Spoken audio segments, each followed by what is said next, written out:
But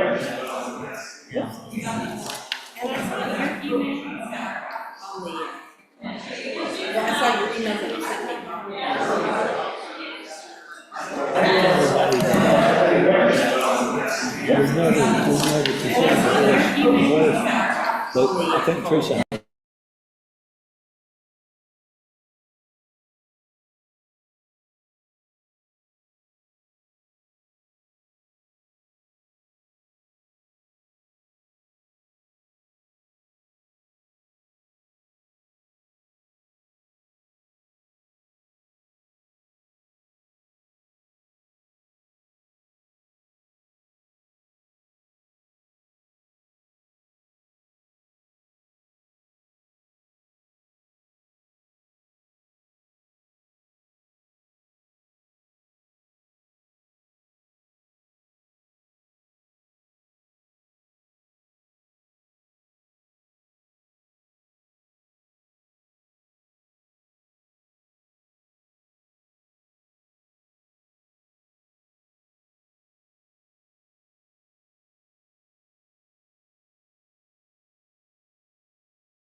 To do a blink yellow. Okay.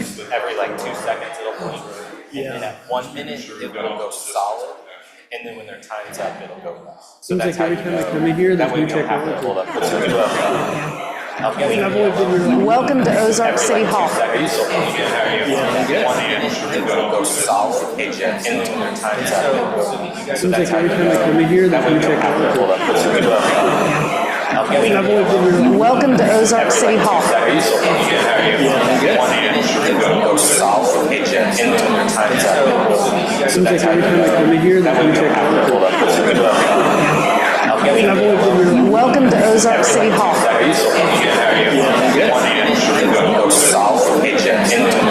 solid. And then when their time's up it'll go red. Seems like every time I come in here, there's new technology. Welcome to Ozark City Hall. It will go solid. And then when their time's up it'll go red. Seems like every time I come in here, there's new technology. Welcome to Ozark City Hall. It will go solid. And then when their time's up it'll go red. Seems like every time I come in here, there's new technology. Welcome to Ozark City Hall. It will go solid. And then when their time's up it'll go red. Seems like every time I come in here, there's new technology. Welcome to Ozark City Hall. Feet out on the back porch, which was fine, but it was. Yeah, I've got broken out the summer clothes. Feet out on the back porch. I buy sweaters every year. You're lasting. I don't have any place to put them. How's your Metcalf doing? I get to like do something tonight. You better believe you're gonna do it. That's what I'm talking You're about. gonna help me if I like. I got a bad bag. Dude, it's easy. Just when it comes to here, he'll recognize you. He'll recognize it. That's the key. That's what I didn't know. He's gonna look at me. He'll look at you and he'll like do he'll like say this. this first bill. And you say you want to. Yeah, I wrote it down. Right? I listened to you for like. Place bill number three. I wrote the base bill number, Yes, that's all there is to it. I'm just gonna open this up. These are easy. Of course, these are going to go. This is not going to be long. of course, mine. Good time to Looking for take the notes. expedite this one. So I will run this. I expanded Expedite that, put on the sign. so I have two sizes. That's the Alltech. I think we can put some fire behind it. I've got 3 sizes, John has 3 sizes. With the Chadwick flower, are you gonna expedite that one? Keep reading. I'm gonna get Okay, both of them, What's the, the flyer and the Alltech. no, I'll text them. Alltech's mine, and then, that's his, yes. So how's, Well, I'm gonna take a strong. how's Ben? It's all right, a little tired. Make it interesting. I just got I'm not gonna lie, I don't like that bed in my place here. Yeah, right. I constantly feel like I'm Yeah. Yeah. Oh, yes, we talked about it already. lost, and then I'll find like right now, so No, you should actually. support, so I'm not getting here. I woke up 2:30 yesterday. I didn't know that. And I was like, oh, it's gonna be like 5, maybe I'll just get up. So I'm sorry. Is your I was off. That's exactly what happens when you wake up. My strategy than usual.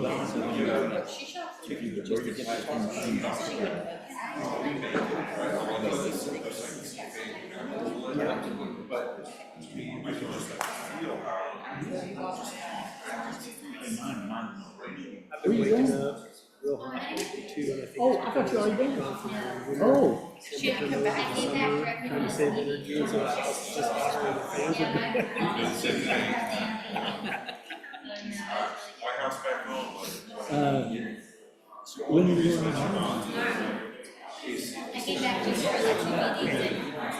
Hey, what are you doing? Where are you? Where are you? I bet we Oh, just wow. talked about it.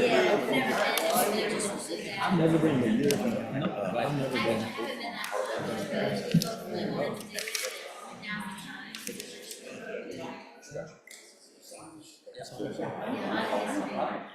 You're not going in the summertime. Tomorrow. Oh my goodness. Technically, that's spring. Yeah, it's still spring, right? It's not July. Where I told him I get took care of, so. I mean, I appreciate Jeremy. Florence is supposed to be beautiful. Okay, it's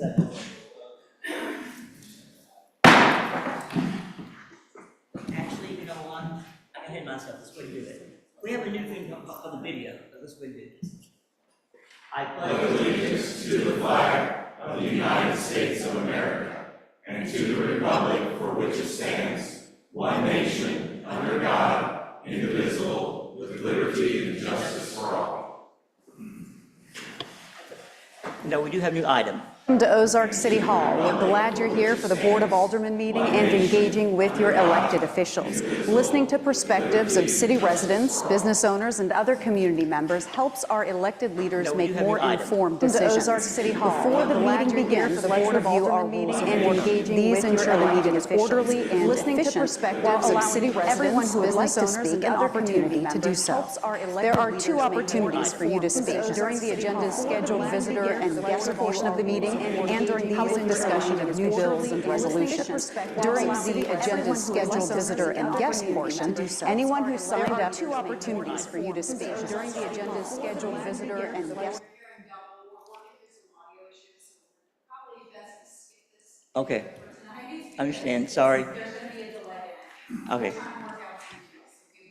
Again, sound system, computers, things can always go wrong. That's called live, which you understand. One thing I do want to point out tonight for our guests when they're speaking tonight, we do have a new item, and for our timer, instead of using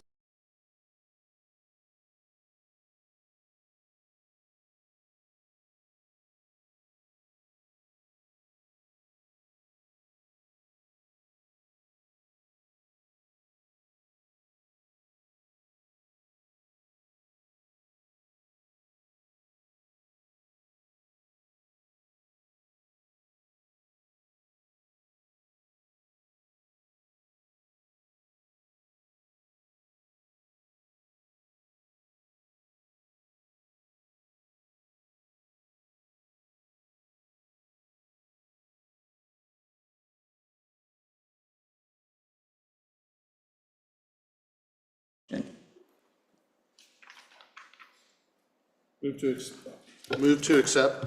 Is there a second? Second. Okay. The motion is that we approve the May 6, 2024 special closed session of the minutes. Motion was made by Alderman Bruce Galloway, second by Alderman Snyder. All in favor of voting the motion to approve May 6, 2024 special closed session, do so by show of hands. And that does carry. We next have our May 6 regular session minutes. And I should ask, was there any questions about that? About those? If not, entertain a motion. I had a question. Oh, yes, ma'am. On those minutes, it said that for the, that there was a motion that was expedited and that all voted in favor of it. That was not my memory. I thought I voted against it. Okay, so, Is that Bill 3556? I don't have it here in front of me. Did you send me an email? Okay. okay. Anything else regarding the regular session minutes of May 6th? With the noted correction that would be taking place for the permanent record. Thank you. Okay. Is there a motion to? Make a motion to accept the minutes of May 6, 2024 regular session. Is there a second? Second. Okay. So the motion is to approve the May 6, 2024 regular session minutes with the noted correction. Motion was made by Alderman Flores, second by Alderman Snyder. All in favor of voting on this motion to approve the May 6, 2024 regular session minutes, do so by show of hands. And that does carry. Okay. We do have one ceremonial matter tonight, and if Alderman Flores would join me.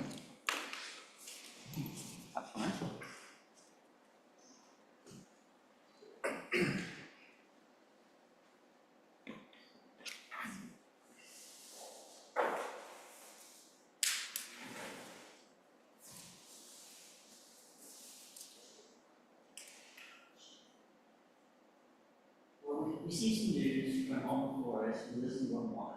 They always been looking for a dream home that they might have for the children who grow up in there. And they found it. There's one problem. To the county. So therefore, tonight, we last session with us as Alderman Flores. And it's what we have in the city here for.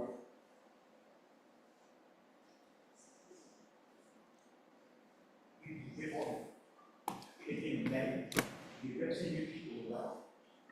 The input, the questions, the thoughts, decision making, good as always. You're going to need this. I'm going to be honest. If I had a choice, I wish you'd done the house. But I am happy for you. Happy for your family in the future, for your kids and everything. And that's what's important. I do think it serves you being specific to such. Thank you very much.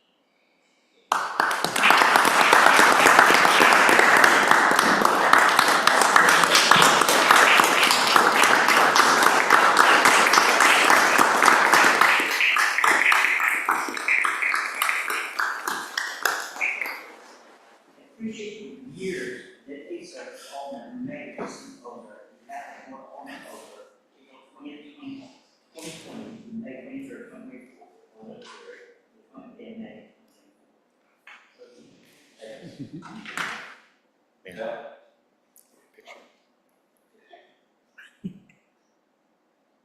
And a little taller, Don.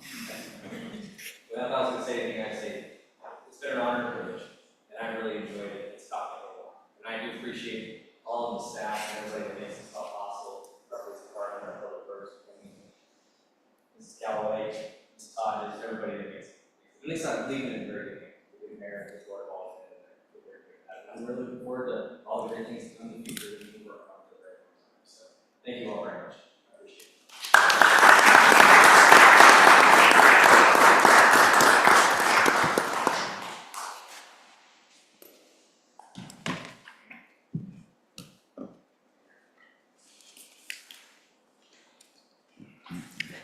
Next, we have scheduled guests. We have the president and CEO of the Ozark Chamber, Chris Russell, here to give his report. Kind of give you a little update. 60 days as of today since I took over this amazing opportunity to be the president and CEO of the Ozark Chamber of Commerce, and we've gotten a lot done.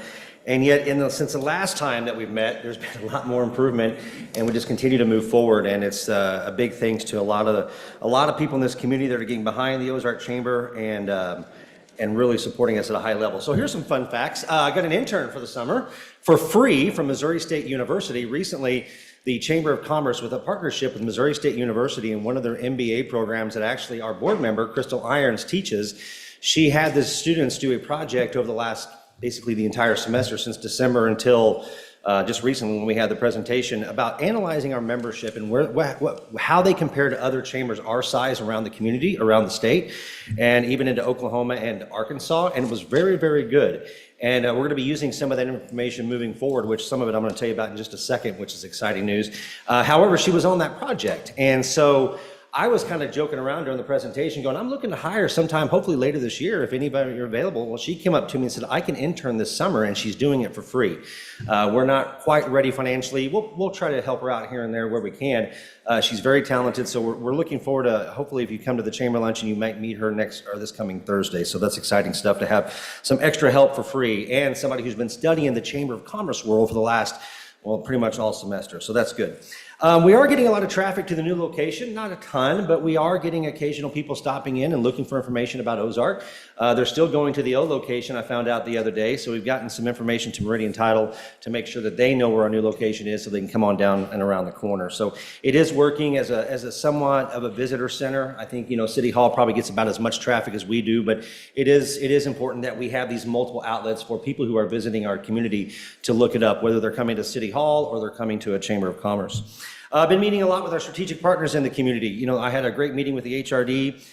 Some of their staff got to attend one of their meetings, kind of give an update. I've been meeting, obviously, with some city officials and attending these meetings, working with the Ozark schools. Going to be at their school board meeting very, very soon. Been going around and doing business tours. I've toured some of the 55-plus locations, some other businesses, Roto-Rooter here in town. In addition to that, we've been actually doing some business coaching. Mayor had reached out to me about somebody here on the square. I had a wonderful meeting with a local business owner, got to hear some of her concerns and some of her successes, which is important too, and some of the challenges that she's facing. And she's not a member of the chamber, but I got to tell you, a chamber's fiduciary duty is to take care of everybody. And when somebody's struggling or has concerns, I'm not going to walk in and go, well, because you're not a chamber member, I'm not going to meet with you. That's not how we roll at the Ozark Chamber. We're a be-do-have chamber. We're going to be the best chamber that we can have. We're going to do the activities. We're going to have the success. I also had another opportunity to meet another business here on the square that's really, their struggles kind of go along with the financial market, the economic market, that sort of a thing, but we're working with them to give them some ideas, and that's going to spur another big initiative I'm going to talk about in just a second. Good news, we're going to be building a new website. That website that we have is kind of dated, it's kind of old, and it doesn't communicate very well with our database system. As a matter of fact, we're also updating that, which is going to be some big changes for our business owners, and we can thank our interim city administrator for making the motion to approve that, and it was approved by the board. It is a little bit more expensive, but it's going to save the chamber money in the long run. For one, it's a much more efficient system, not only for our back end, but also for the front end user, which would be our businesses and our organizations to get registered for events and activities.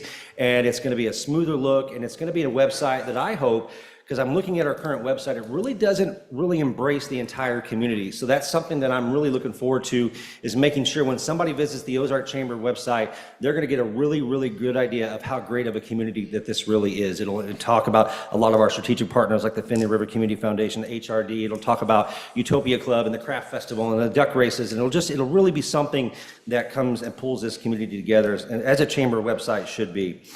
We've talked about it before. Showcase Ozark is well underway. We should have sponsorship opportunities rolling out as early as Thursday.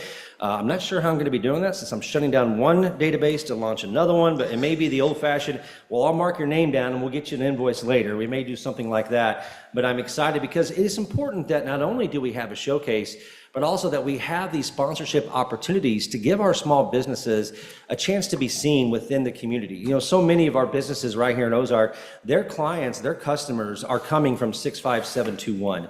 And so we want to make sure that we're doing the best that we can, and it's really going to be nice. Over at the Ozark Innovation Center, we have the map all launched out now. We're going to have a nice civic row. Probably the city of Ozark will have probably 4 big booths that you guys can set up in to showcase Not only opportunities for you to meet the public, but also Public Works, the Parks Department, and whatever else Maria and the team decide that they want to throw inside of 40 feet of space. So, or maybe 30. However much you guys think you need, just let me know and we'll work that part out. Excited about doing that. Go ahead and show that graphic. This is something that we've been working on. It's something even during the interview process that I know there's some other campaigns that are kind of happening in the county, but it's important that Ozark has its own identity when we're actually out there advocating on behalf of the small businesses. So one of the things that we haven't had in quite some time are membership stickers, right? That you are a member of the Ozark Chamber of Commerce. And so one of the things that we wanted to focus on, the board, we had long discussions on this, is that Ozark has a unique identity and branding. And people will say a lot of times, well, why should I join the chamber? Why should I never have time to go to the chamber luncheons? I heck ain't getting up at 7:30 to go to First Friday Coffees. And, you know, I don't really have a need to be a business-to-business showcase or at a business showcase or anything like that. Why should I join? Well, this is a good reason right here, because we're going to be launching a pretty in-depth initiative called Shop Ozark and using the hashtag #ShopOzarkMo. And I want to challenge you on this. We're going to talk a little bit more about this in the Chamber Luncheon coming up this Thursday. But when we think about shop local, it's easy to say, well, I'm going to shop and get my groceries here. Yes, that's important. I'm going to buy some, I'm going to go to these local boutiques. I'm going to try to do as much as I can. But we always think retail. We also need to be thinking professional services. I was talking to the title companies, both of them in town, and they have so many of their closings on properties that are built or sold right here in the Ozark area, even the Sparta, the Chadwick area, that are closing in Springfield. Can we challenge our community to shop local for professional services? Don't call the guys who advertise all the time if you get a speeding ticket. Think about who's right here in our community when it comes to, being local. So that's something else we're going to do. It's not just going to be retail. It'll be a really big campaign that's encouraging everybody to look at Ozark first. And then if you can't find it, we understand. And sometimes you just have to go out of town. We all do. We all know it. And sometimes we like to go out of town to shop. Well, that's like we want people to come to our town to shop. We get that. But this is a big campaign. These would be the new stickers that will be going out here. I was hoping to have them by tonight. I don't think I'm going to get them until maybe by Thursday. If not, it'll be first of next week. But we'll be mailing these out along with some instructions about the new website and the new database program for all of our businesses. So it'll be a really nice campaign, and we'll be much more than just a sticker. You're going to see this really be a part of how we market.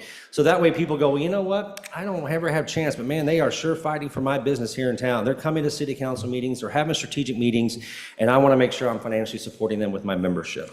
So that's another reason why we are doing that. And then the other thing too is that I kind of looked, each one of you that are sitting here in front of us tonight, you are a member of a wonderful community right here. You're a part of, you signed up to be an alderman, the good and the bad that goes with that. And you also have an opportunity as an alderman to come to our chamber luncheons. It does cost. There's only a couple of tickets each month that are free, part of the partnership. But however, if you wanted to sign up, all you need to do is let us know or have one of Maria or somebody email us, and we'll add you as a member rep under your @Ozark Missouri email address.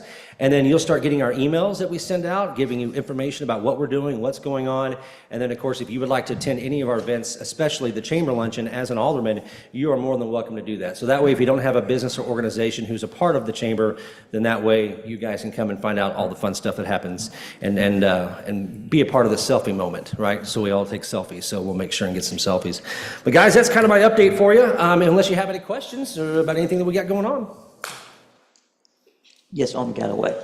I can just say to my fellow aldermen, if you go to the meeting, don't show up late. Yeah, don't show up late. I like to call people out, especially if they're city officials. I mean, it was like noon, and I'm going, and now, lady, stop in the program. Here he is, Bruce Galloway. No, seriously though, we'd love to have you come join sometime. Okay, thank you guys, and thank you for all your hard work. Thank you. We'll now read to our first reading and resolutions. Now, with the first readings, there's a time for this to be open for public discussion. Just be mindful, when you come, you do have a 5-minute time limit. And so and when you come up, you do need to give your name and the street that you live on. But first, we'll begin with bill number 3557. Your Honor, I move that we place bill number 3557 on its first reading by title only. Second by? Second. Okay. Bill number 3557 is going to be on its first reading by title only. The motion was made by Alderman Metcalf, second by Alderman Flores. All in favor of voting on this motion to discuss Bill number 3557, do so by show of hands. And that does carry. An ordinance amending the zoning code and official map by changing the zoning classification of certain real property, approximately 6.45 acres in size, abutted by East Hartley Road to the north. Okay, thank you very much. At this time, staff comments. Director Cameron?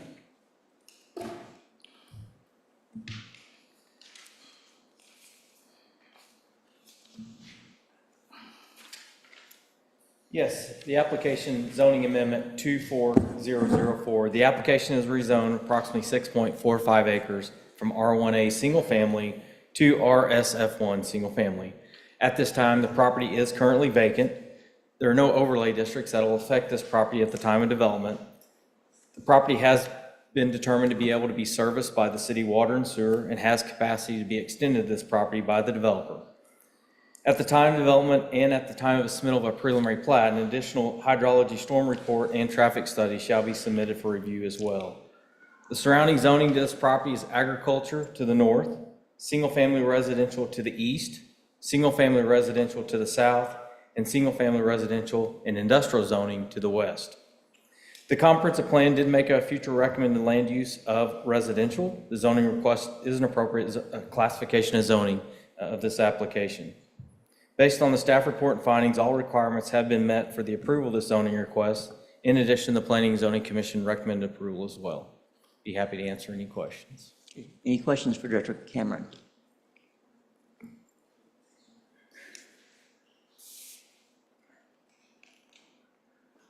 Okay, I am not seeing any. Okay, thank you, sir.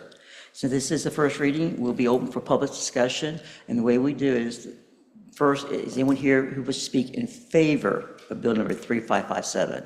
They have the floor first. So anyone here speak in favor of 3557? Yes. Go ahead, sir.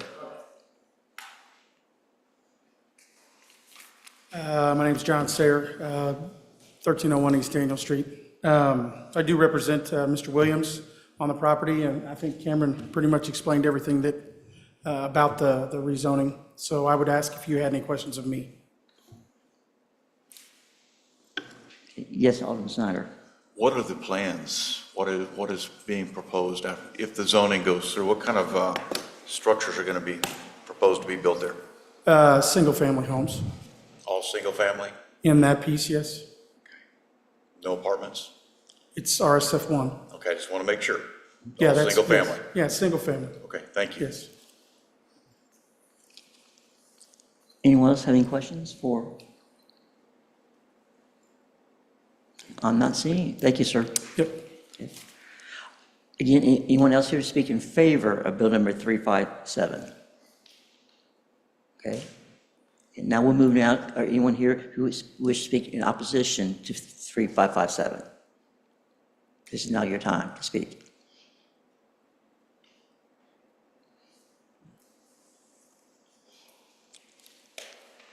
Good evening, Alderman, Mr. Mayor. My name is Chris Aiken. I live at 2600 East Hartley Road. I'm here with my fiancee, Sarah. We are that little postage stamp kind of right in the middle of this property, bounded on three sides by it. I want to start off by saying we are not opposed to all development of this property. I don't think it'd be reasonable or realistic for us to move into that home neighbored by a vacant, undeveloped lot and to expect it to remain in an undeveloped state in perpetuity. With that said, what we are opposed to is any reclassification of that property that allows for higher intensity land use. So that applies to both of the amendments before you tonight, the 004 and the 005. The single-family RSF1 amendment would allow for, would reduce the minimum lot size from 20,000 square feet to 8,000 square feet. So in terms of minimum lot size, that would amount to a 2.5-fold increase in the land use intensity of this property. Now, why is that? Why do I think that's significant? We have to look, this image before us is, I understand it's just showing the adjacent properties, but it's a very north-south perspective. And I think we have to look at this in an east-west perspective because that is, Hartley Road is a residential corridor that runs in an east-west direction. So let's talk about the uses and existing classifications of the property along Hartley Road. If you look at those properties, you'll see that and again, it's an east-west road. As you head west from this property, you're going toward town in the direction of higher intensity land use. If you look at the properties along Hartley Road, it's to the south, it's all R1A, so that'd be minimum lot size 20,000 square feet, and R1B, which is 15,000 square feet minimum lot size. So 17th Avenue, that's going to be R1B, 15,000 square foot minimum lot size. Same with 18th Avenue. By the time you get to 20th Avenue, you're at R1A, 20,000 square foot minimum lot size. Those are all over 1 acre lots. To the east of that little neighborhood are a few houses that directly abut Hartley Road. Those are R1A, and then you have a 6 acre and change larger estate that is zoned R1A. So when the board considers these amendments, I think you have to look at them not just permissively in terms of what are we going to allow this property owner to do, but also restrictively. And by that I mean, what kind of restrictions have been imposed on all the other properties in this area? And again, those restrictions, you're looking at higher restriction zoning districts along Hartley Road.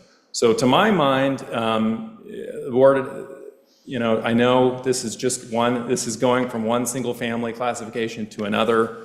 I understand it probably takes some gumption to deny an application like that. With that said, I think given the location of this property, you have to ask yourself, is there something special about the location of this property that justifies the board lessening the restrictions compared to the other properties in the area? And if you look at the location, I think the answer to that is unequivocally no. You are headed in, here we are at the city limit across from an elementary school. We are headed outside of town in the direction of lesser population density and lower intensity land use. I think this is not the proper appropriate zoning classification for this property is the R1A. If you look at the code definition of R1A, it talks about R1A providing a graceful transition from standard housing to surrounding farmland. I think that aptly describes this area. In fact, if you go, actually, you can take Hartley Road toward town, you take that curve and it turns into 11th, and then it turns into 10th, and then eventually it turns into Robertson. And you can actually get all the way almost to Robertson before you get equivalent or similarly districted land use when you get to those duplexes there on that tight curve when Robertson turns into 10th. So that's a distance of something like 2 miles before you get similarly districted property on Hartley Road. I have 20 seconds. I have a modest proposal. It's currently zoned R1A. I would ask the board to consider essentially turning this into R1B. That would allow, I know R1B is a retired district. I think the board could require that in the form of a conditional overlay, which would increase the minimum lot size, or actually decrease the minimum lot size from 20,000 to 15,000. That would allow the property owner to build additional houses and be more consistent with this area. Any questions? Yes, Alderman Metcalf. Yeah, Chris, thanks for coming tonight. Do you own that property or do you rent that where you currently live? We own that property. Yes. Did the developer or the owner of the property around you make any offers to purchase that, or would they like to purchase that, or did they try to purchase that from you? Not at this time, no. Thank you. Offers have been made. Okay, thank you. Okay. Anyone else? Thank you, sir. Thank you. Okay. Anyone else who wishes to speak tonight as in opposition to bill number 3557?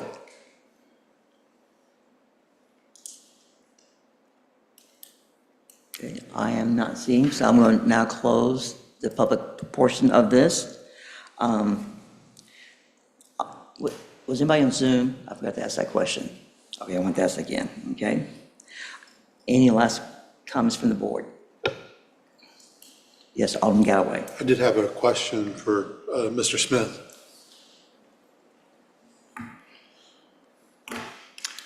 On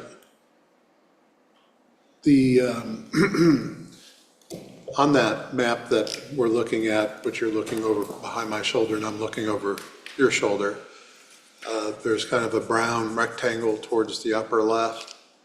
And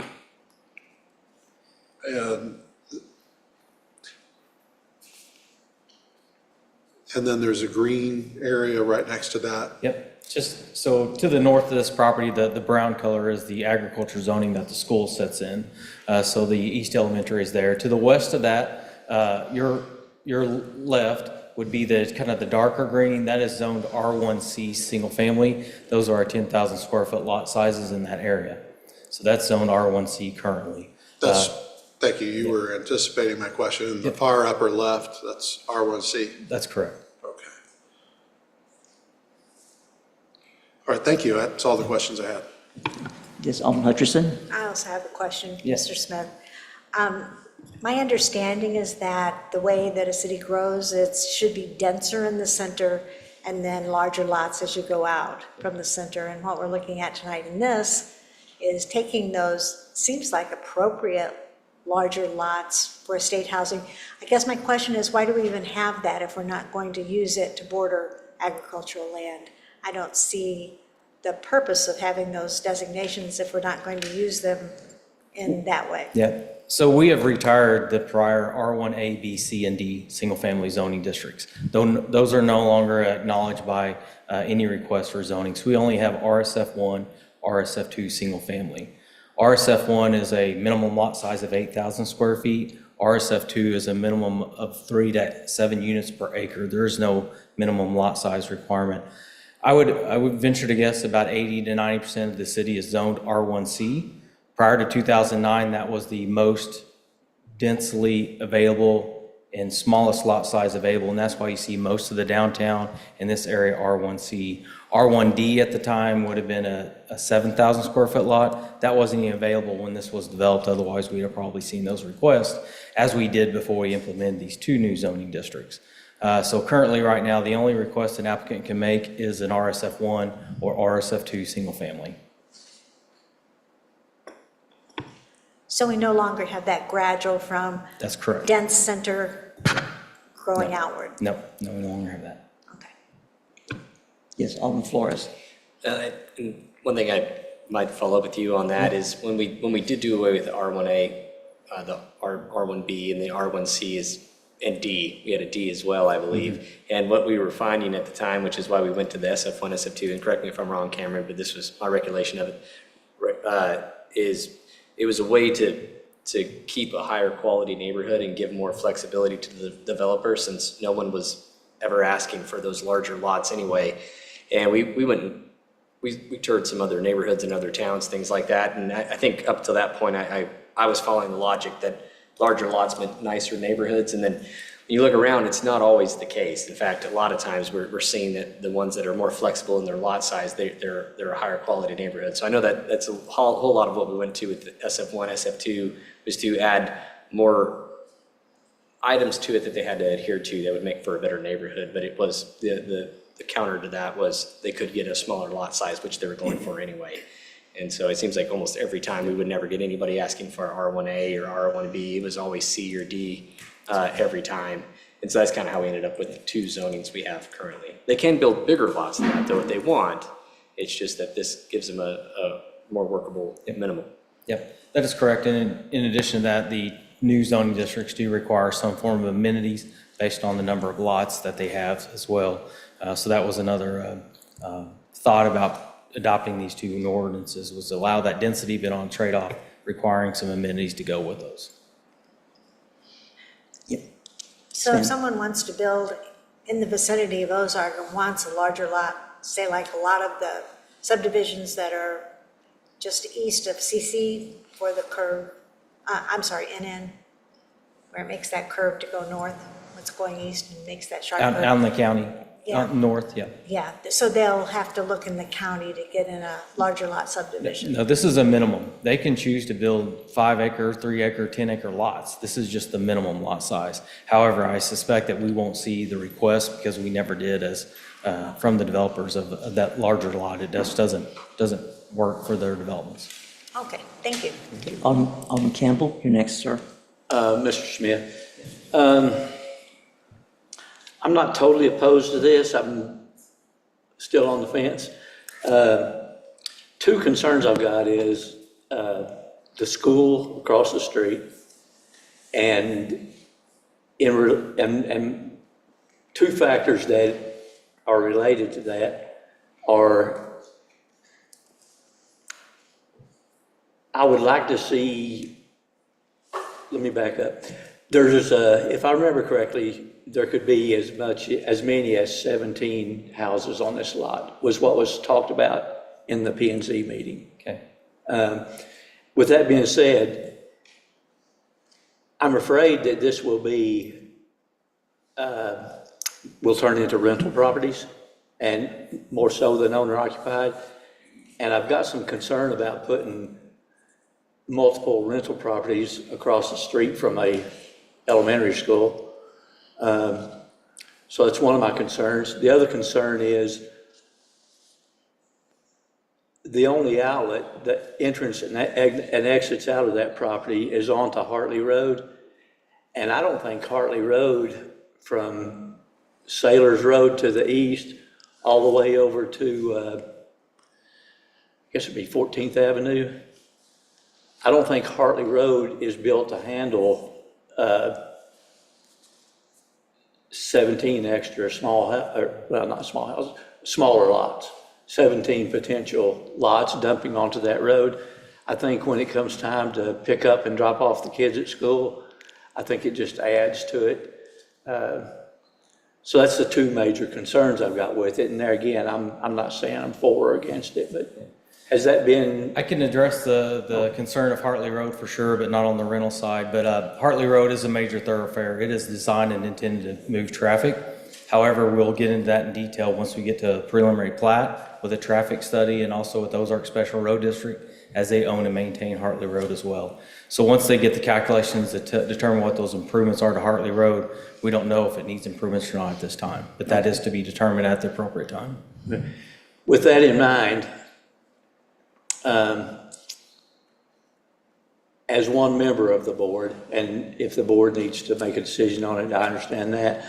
But I would like to make sure that when the traffic study's done, that it's done when school is in session, because I think that's going to greatly affect the amount of traffic and what's being held up or not held up.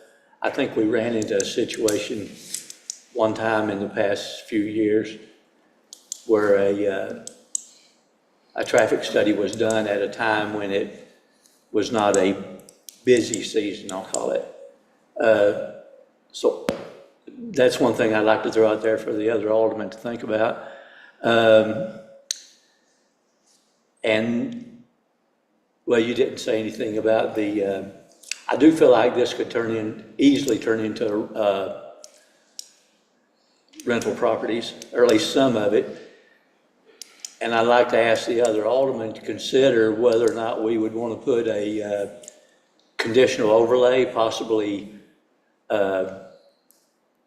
restricting the percentage of rental units or total units, or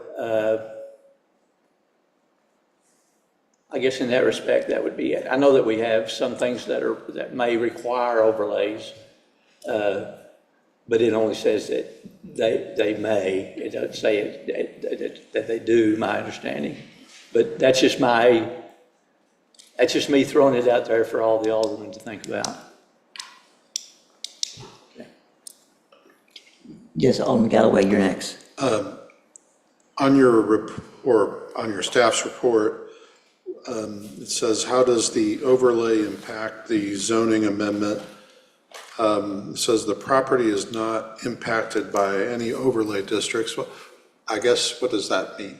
Currently, the overlay districts that we have in place that automatically apply, not the conditional overlay, they're noted in the staff report. The core overlay district doesn't affect this. The transportation overlay district, the neighborhood overlay district, the Highway 65 overlay district, and the historic properties. Neither of those overlays affect this parcel. The conditional overlays we can place on any sort of. That's separate from these overlay districts. And those conditions would be placed based on the outlined items in the ordinance. The issue that was raised by Alderman Campbell about the traffic study being performed while school is in session does have the element of common sense to it if we're developing right next to a school. I guess there's a question of what our laws allow us to do to mandate a traffic study to occur, during the school year. We've got 2.5, Tuesday, Wednesday, 3.5, 2.5 left for this school year. Can we require that? Yeah, under our I'm not code? sure I can answer that question because it's not in those guidelines that requires that, to my knowledge. And from my understanding is the school in session, out of session does not impact the traffic studies. By our laws? By our laws, that and the traffic engineers that work on these studies. Well, I would say that would be that's a point of interest. I'm trying to reconcile a school being right next to a roadway that this property is on the other side of, and how a traffic study when school is in session wouldn't have an impact on outcomes. I'm not being critical of what you're saying. I'm just saying I have a question about it, and I would like to hear more about that. I'm not putting you on the spot today. I would just like to hear more about that in the next hearing. That's all my comments. Okay, I'll address that with staff and our interim city administrator and see how we can answer that. I don't know if it's bringing our engineer to the meeting or ask the consultant or the applicant, I guess, to address that, but I suspect they're not at that stage at this application. Yeah, I understand. That it is important to me. Thank you, sir. Yes, Alderman Snyder. Well, just a short tale off what Alderman Galloway and both Alderman Campbell are talking about. I can tell you, I drive that road when it comes to school. I operate a school bus, as you well know.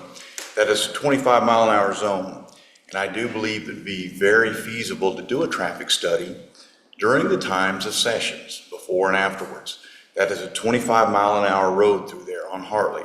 It is a very narrow roadway, and I would be very, very hesitant to move this project forward if that road is not widened for this project and if a traffic study is not done. I know this is the preliminary stages on that, but there's definitely some homework that needs to be done. That road is not going to accommodate the type of setting that is proposed to go in there. It's just not going to do it.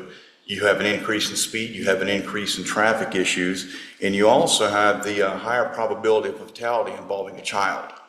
So I definitely think we need to do our due diligence and do some more homework on this one. Thank you, sir. Yeah, Yes, I mean, Alderman Metcalf. I got a question for John, if you wouldn't mind coming back up. Thank you, sir. Yes, sir. John, could you answer if 17 lots were built on that property that we see up there? Do you know how many, what the acreage per lot would be about if it was 17 by chance? I could tell you, in the purpose of this meeting, just for the zoning. Yeah, it is. I mean, I've always listened to the meetings in the past, and it was emphasized that this was only for the zoning, and I get it. I get you wanting to know. I can tell you that the majority, I would say probably 3/4 of the lots are, oh, I said 3/4. The smallest lot that we have, I believe, is around 9245, and the largest lot is 21,000. So there's several lots that are over, well over 10,000, and there are a handful of lots that are at that 9,100 square foot range. Thank you. Yes. Very much. Yes, Alderman Campbell. Can I add one more thing? Sorry, can I add one more? Excuse me? Yeah, no, actually, Alderman Campbell. Oh, you wanted to ask me a question? Has a question for you, sir. Yes, sir. So clarify for me, is 17 a fairly accurate number? I know you answered his question looking at something where you had lots. Well, I have a conceptual layout Right. of what we think that might be the plan. Okay, and what would that number be? 17, Okay, I just want to confirm that. yes. And I think you covered what I was going to, never mind, go ahead. Okay, Oh, I'm sorry, is there yes, anybody ma'am. else? My question wasn't for you. Okay, Oh, okay. okay, John, thank you Thank very you. much for your time. Yes, ma'am. I guess my comment is, regardless of the best intents of whoever is asking to have it rezoned, when it's rezoned to a certain stage with certain requirements, which this would be 8,000 square feet, after it's rezoned, they can build many more lots, or it can be sold despite their best intent to someone who does do the maximum number of homes, correct?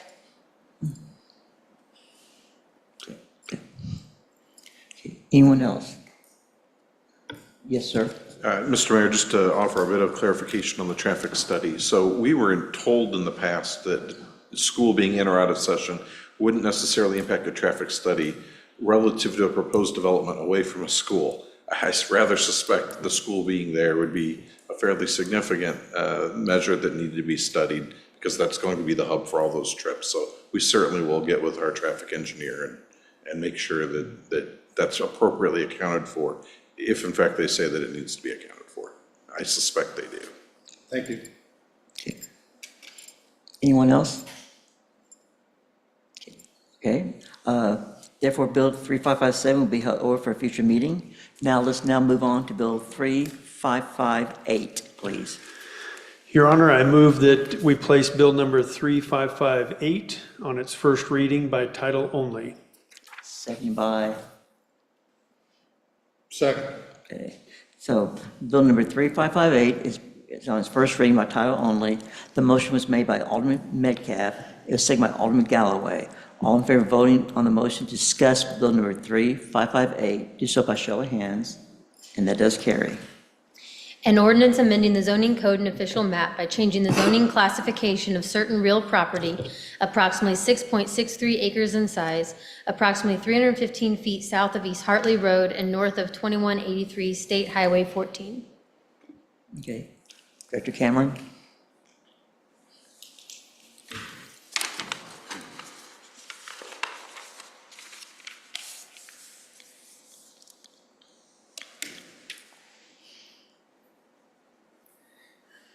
Yes, this application to rezone approximately 6.63 acres from R1A Single Family to R3 Medium Density Residential. The property is currently vacant at this time, and again, there are no overlay districts that affects this property. This property is just directly south of the prior application.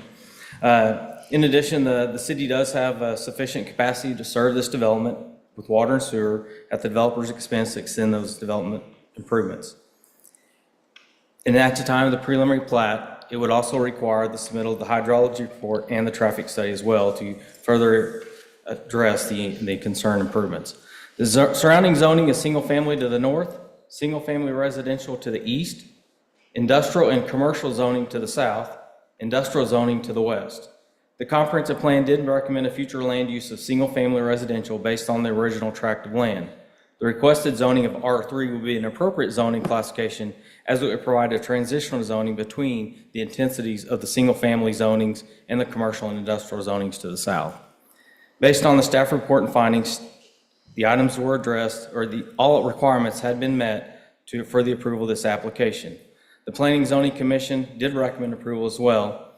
In addition to that, I do want to point out in the staff report, we always include this with the zoning request, the ordinance section that does talk about what is appropriate looking at a zoning request for approval. And there are 7 or 5 items that are appropriate items that you review in a zoning application. So I just want to bring that back to your attention. It is in the application of those 5 items relative to zoning. With that, be happy to answer any questions. Any questions? I am not seeing anyone this time. Thank you, sir. This time, again, this is first reading. We're open to the public. Again, we're beginning with speaking in favor of this rezoning. And I'm sure that John wishes to come back as the developer to speak first. Hello, my name is John Sayer. I live at 1301 East Daniel Street. Again, Cameron has explained everything about the zoning that I think is important. Do you have any questions for me? Okay, yes, Alderman Galloway, you're first.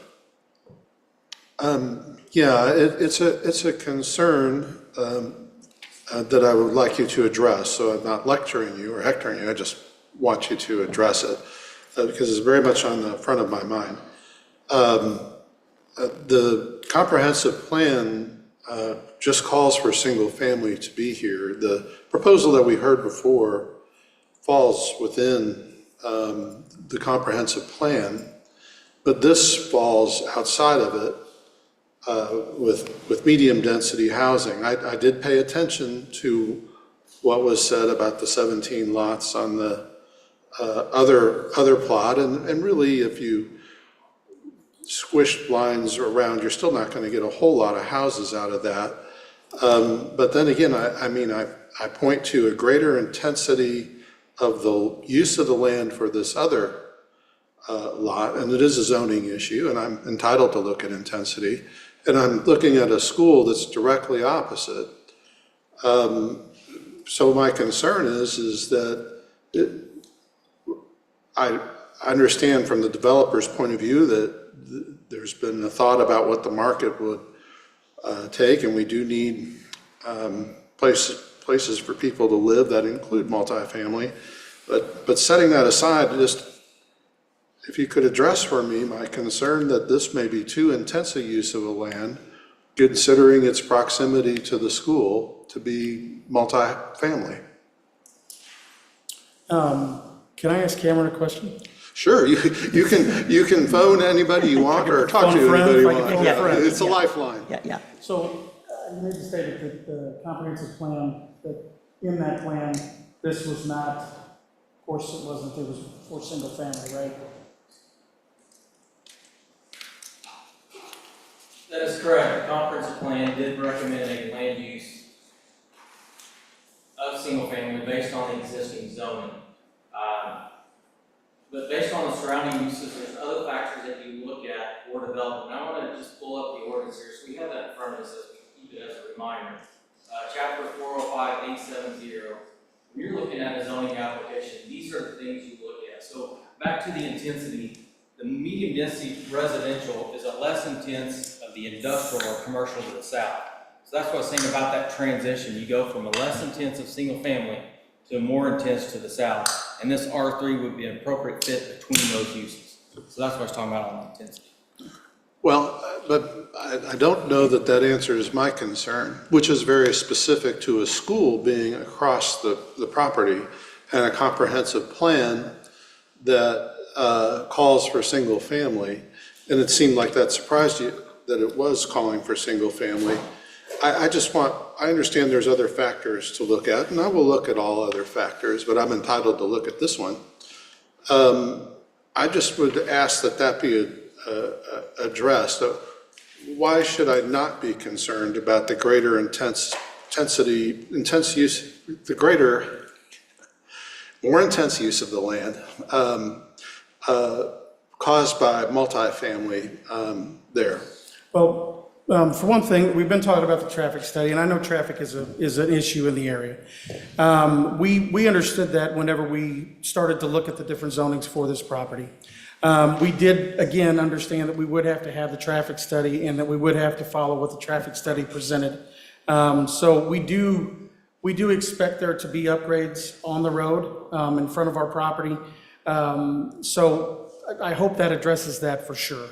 As far as the multifamily, whenever my client, that's what he likes to build. So when we started looking at this and laying it out, he was actually looking at all multifamily.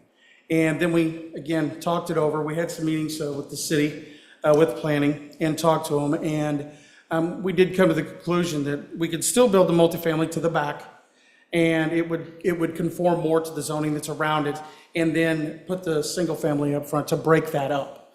Okay, as far as more people being on the road, I mean, obviously, if it's zoned R3, there would be more cars on the road. I mean, that goes with it, kind of. So I'm not sure that answered your question, but that was the thought process that we went through whenever we looked at the conceptual plan for this. Well, I understand you're listening to the question maybe for the first time, or at least phrased that way. It's not my concern so much about the roadway. I heard the statement that it's a thoroughfare designed to take on greater traffic. I think my concern mainly with multifamily being proposed here, and I'm not saying no, but I just wanted to relay that concern, is that it's right across from the school where, we're going to have people coming in and out of a subdivision that includes a greater population, not just from single family, which it is contemplated, quite frankly, by our comprehensive plan by multifamily, which is not, that might pose a problem for traffic right where the school is. And so if it doesn't seem to me that a traffic study in the future is going to handle my question right now on zoning. I did listen to what you had to say in general about, overall, if there's additional multifamily somewhere along that thoroughfare, it will increase the traffic. But really, that's not my concern. It's just that it's right across the way from it, where people are coming and going to pick up their kids. And I'm not trying to put you on the spot today, although it sounds like it. If you would like, you can consider my question, because I do have an open mind about it, and you can send an email or something once you've had some time to think it over.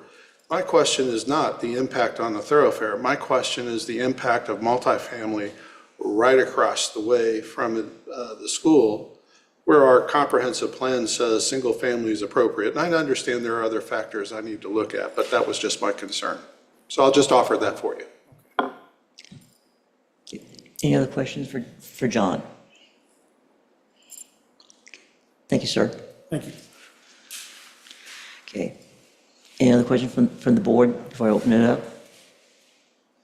Okay, this is first reading at this, and therefore we've done. Anyone else here who speaks in favor of Bill 3558? Okay. Not seeing movement. Anyone here who would speak in opposition to Bill number 3558? This is now your time.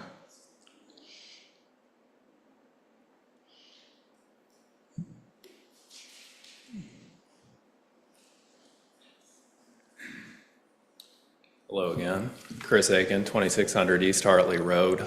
I'd reiterate all the points I made on the First Amendment and argue that they apply with significantly greater force with respect to this amendment.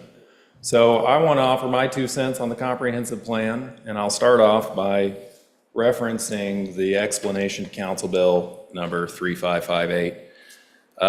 This language echoes the language in the staff report. It says the Ozark Comprehensive Plan recommends a future land use of single-family residential for this parcel based on the existing zoning and use of the property at the time of the completion of the plan. Now, to my mind, that language it mischaracterizes the plan, it mischaracterizes the function of the plan.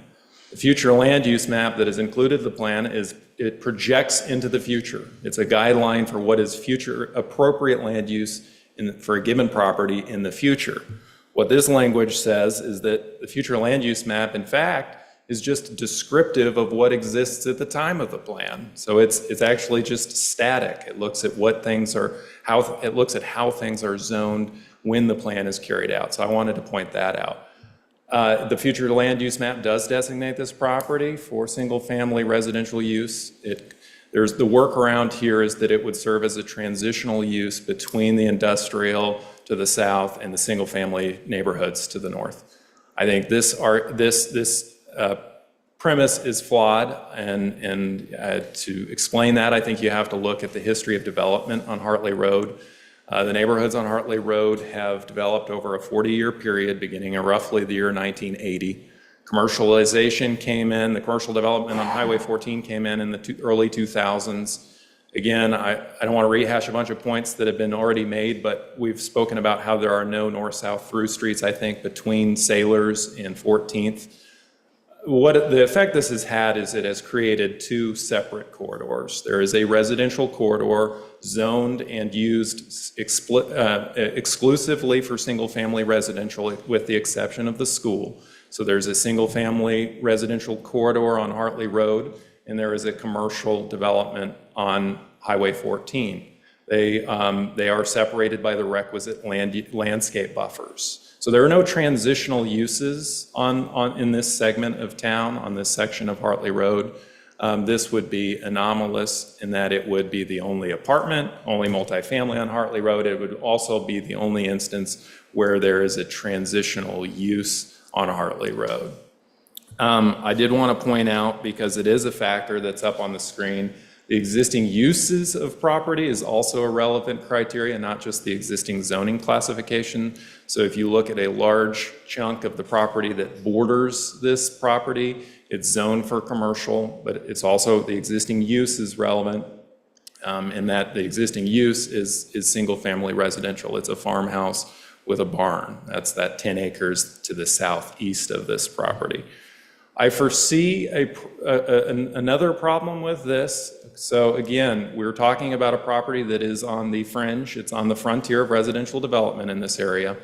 If you look to the west in the direction of higher intensity, you see there are several neighborhoods, but there are also still several larger acre lots. So the problem the board's I foresee that the board will run into if it approves multifamily R3 here is that when those property owners come to the board seeking to rezone their property for multifamily R3, the board's hands are going to be tied, I think, if they've already said to this property owner who is further outside of town, if they've already said yes to apartments in this location. I would refer, just for the sake of making consistent decisions, I would refer back to the zoning amendment. I forget which number it was, but it was associated with a proposed reclassification next to Waterford. I think this R3, that was also an R3 amendment. I think this one is considerably weaker. That was a property abutted to a major corridor that was already zoned commercial. This one is, as we've discussed, it's along a county residential road in a single-family neighborhood across from an elementary school with no direct access to a major traffic corridor. So I think that one has several virtues that this proposal lacks. So I would ask the board to take all that into consideration. Yes, sir. I see Alderman Snyder, you have a question? I do. Yes, sir. I just out of curiosity, I know we've spoken already, but why did you buy the piece of property that you live on? Well, to me, it offered the perfect balance between being, within fairly close proximity to town, and I work downtown, I work at the courthouse, but still being on the outside of town and being in an area that was low in population density. It had a lot of open space. And so that's why we moved to that. You bought it for the appeal? We bought it for the appeal. Thank you. Yes, sir. Okay. Anyone else, any questions for Chris? Thank you, sir. Thank you. Okay. Is anyone here else in opposition to Bill 3558 wish to speak? I'm not in opposition. Can I make a statement?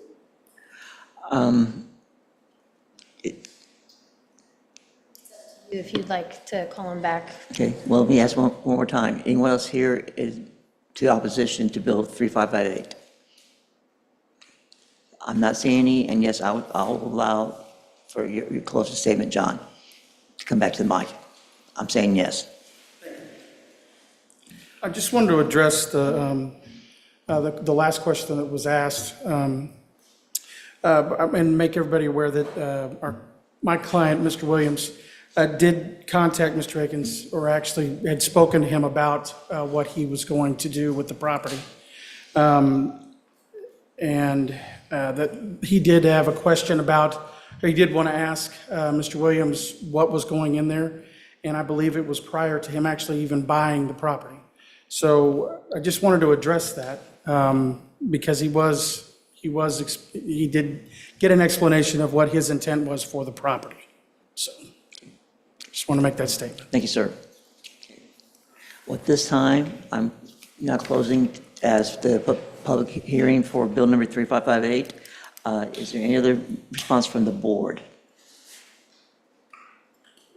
Not seeing any. Bill number 3558 will be held to a future meeting. Now, let's move now to Bill number 3559. Your Honor, I move that we place Bill number 3559 on its first reading by title and description only, please. Second by? Okay. Bill number 3559 is on its first reading and title only by description. The motion was made by Alderman Snyder. It was seconded by Alderman Hutchinson. All in favor of voting on the motion to discuss Bill number 3559, do so by show of hands. And that does carry. An ordinance authorizing the mayor to enter into a contract with Alltech Solutions Group Incorporated for services related to access control at the Ozark Community Center. Okay. At this time, Director Hayden?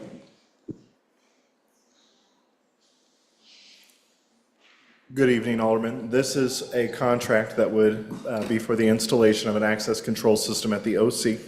Specifically, that will cover our external doors in both our maintenance and main hallways, the offices, and then most importantly, not known when we went out to bid, but now as we look back, for the FEMA shelter.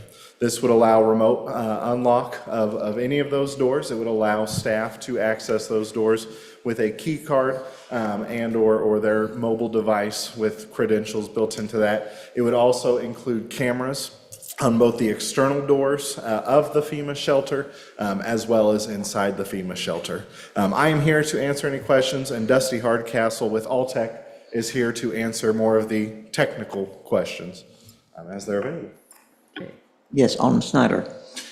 Yeah, we discussed this, and this was definitely something that needed to come about largely due to the incident that occurred a couple of weeks ago. And I'm all for this. I definitely think we needed to have some remote access, and our first responders did not need to be unlocking a door when they had other things to be doing out there. So this is definitely going to curb that and give some extra permissions to others to make this open to the public. Is that correct? Absolutely, and I think the exciting thing about this is because the access comes through the technology side, we don't have to worry about things such as a lost key. A master key to the OC has a lot of power, and to have those out and about, that's a scary thing when you have a pool facility and fitness facilities. However, I can give anyone with the proper authority access to that building, and we'll know if for example, Mr. DeClue is accessing the OC to work out at 3 a.m. We'll know those things, and if he chooses to, he may be within his authority to do so, but we'll have that ability to track as opposed to a key to prevent that. And with this being said, we do have fail safes. We will have a hard key to get in there in the aux box. Is that correct? Yes, so our communications director, Maria, and I, we've been working, and not just working, it's implemented a process that will currently serve as Plan A, B, and C, but eventually will be B, C, and D, with the technology being the first step. Gotcha. In fact, right now, I think you're looking at 3 of the 4 people who are the first responders in the event of a tornado watch. So if we all run out of the room, you may want to take shelter, but that chain of response outside of law enforcement will still be in place if for some reason the technology fails. And one of the other concerns that is definitely going to be brought up, we do have video surveillance, and in the event that video surveillance crashes, we have battery backup, but we can still maintain a good view of what goes on inside that facility. Is that correct? Yes, so the backups for this system are pretty extensive. They're the same ones that actually I believe is in use at Nixa Fire Department. The FEMA shelter itself has a generator for backup power outside of the Liberty Utilities that services the OC. There will be additional battery backups for this system outside of that. Furthermore, and Dusty, as we get more technical, I may call you out, just shout if I'm misspeaking. There's a dual cellular system. So let's say, for example, T-Mobile goes down, Verizon will still service this system as a backup for cellular. Gotcha. And one more thing, and I'll leave you with that. Yeah. We do have all the firewalls in place that help prevent someone from getting into this system. Is that correct? I do know that the bid included a very nice firewall. I might invite Dusty up to speak as we start to talk more about that. Thank you. Dusty Hardcastle, 4596 Venice Avenue. Great minds think alike, right? Do what? Great minds think alike, right? That's right, that's right. So in regards to the firewall, it's the exact same brand and type of firewall that we're currently implementing at the police department as well as City Hall.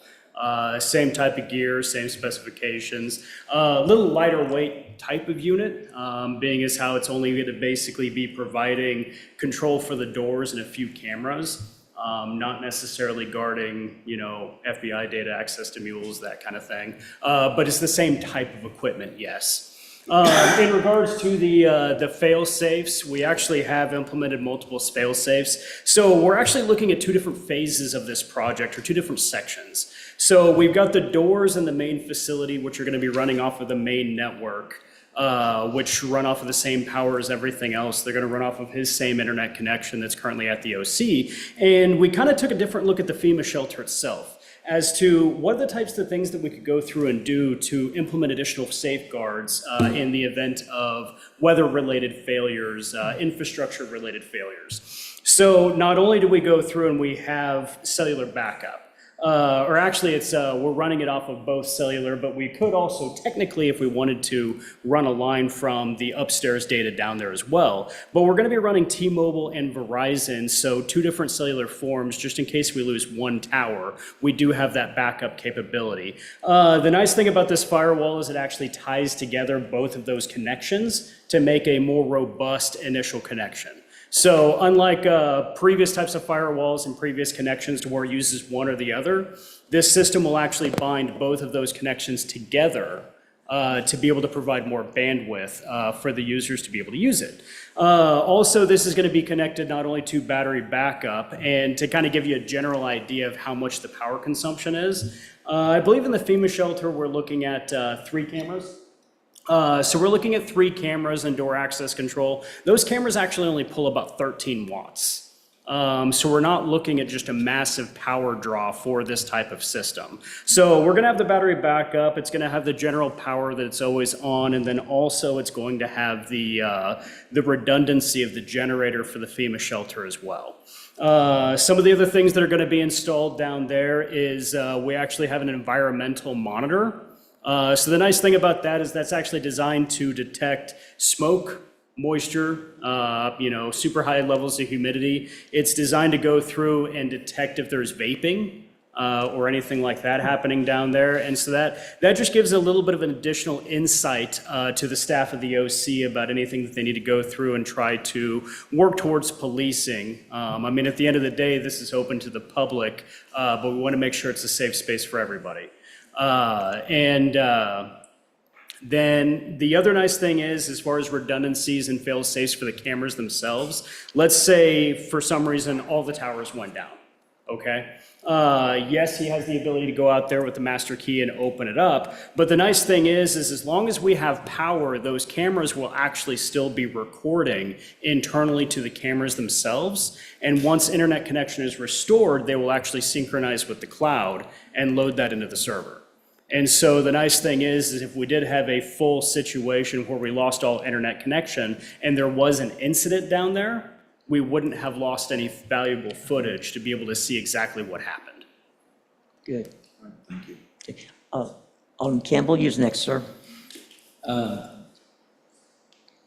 You might have kind of touched on this, but 5 years ago, I was in southeast Alabama on the highway, and I watched a cell tower go down during a tornado. Yeah. So my question is, are the Verizon and, what'd you say, AT&T? T-Mobile. T-Mobile. Are those antennas on the same tower? I have no idea. Oh, okay. I have no idea. We do what we can to go through and provide redundancy. Unfortunately, I'm not well versed. And I do know that, a lot of the times towers go through and they rent their services, to other places. Like you may only have a Verizon tower in the vicinity, but they may be going through and renting space to T-Mobile users and AT&T users. We were just doing our due diligence to provide as much redundancy as possible and go through and provide as robust of a connection to it from the outside as possible. What follow-up? Yes, sir. you also mentioned some different monitors and stuff like that. There may already be, but would a carbon monoxide detector be a monitor that's in So there? this monitor is actually a particulate monitor as well. And so I would have to look at the specifications, but it may do that already. Yes. I believe the FEMA shelter is already equipped with a carbon monoxide. Yeah. I was wondering about that too. Yeah. Okay, that's it. Thank you, sir. Alderman Flores, you next. If you don't mind, I have a couple technical questions for you. Yeah. For the hardware we're looking at, I know it's a FEMA shelter, so obviously you've got grout-filled jams on those doors and stuff like that. Are you looking at doing like a door strike or a mag lock or? I'm doing mag locks down there. Mag locks down there, just for The other reason ability to why get we're in. doing mag locks down there, I believe we discussed that in the case of a complete and total power failure of both the generator and the electrical grid, we wanted those doors to unlock and that not to hinder anything. So that's the reason why we chose a mag lock for the FEMA shelter itself, and we're doing strike plates for the OC. Okay. Along with that, have you guys, and this may be something you've looked at or considered, and there may be a reason why this isn't a good idea, but it was something that came up where in the event of cell towers being out or something like that, I didn't know if, and I understand the person at the door would have to have the key, I mean, the actual code, but have you looked into putting a door, like a keypad on the outside or anything like that that would control the mag inside? So the way that it works is you can actually use access cards with it. There's also a Rhombus app that the employees can use. So the employees themselves, if they're in the vicinity, they can basically go through with their cell phone and swipe their cell phone across it for touchless entry. So you've got the door cards, basically just your standard key fobs that people use all the time. You've got the cell phone capability if you're present, but then also you have a remote lock and unlock capability as well.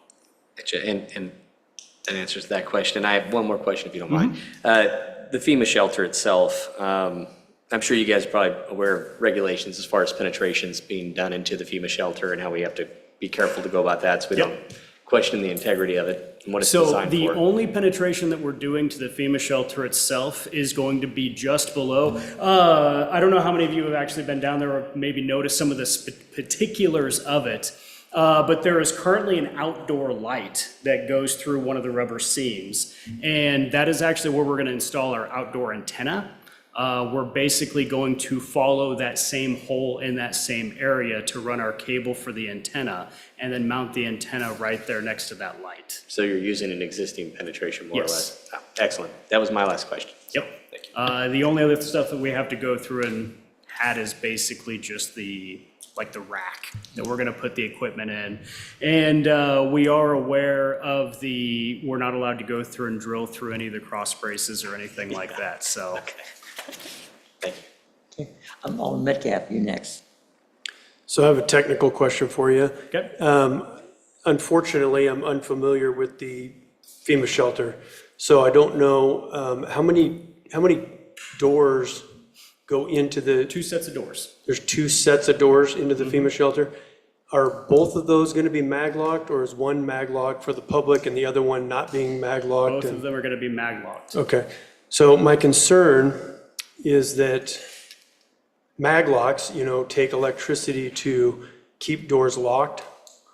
And so you can have equipment failure, like the door controller components can fail, but the power doesn't fail going to the mag lock. So I'm a little confused about how does the technology work where there's a key where you can unlock the door in case of equipment failure if the mag lock is locked and you have a key, but who cares because the magnetic power is holding the door lock? That's actually a good question, and if I can get your email address, I'll have my engineer go through and send you that. Okay, I would just, in the industry, that's why we would use a strike. Yeah. Or things like that, but I'll get you my email. That's a fantastic question, so I'll make sure you get an answer to that. Okay, thank you. Any other questions for Dusty? Okay, thank you, sir. Again, this is first reading. Is anyone here who wishes to speak in favor of Bill number 3558? Anyone in opposition?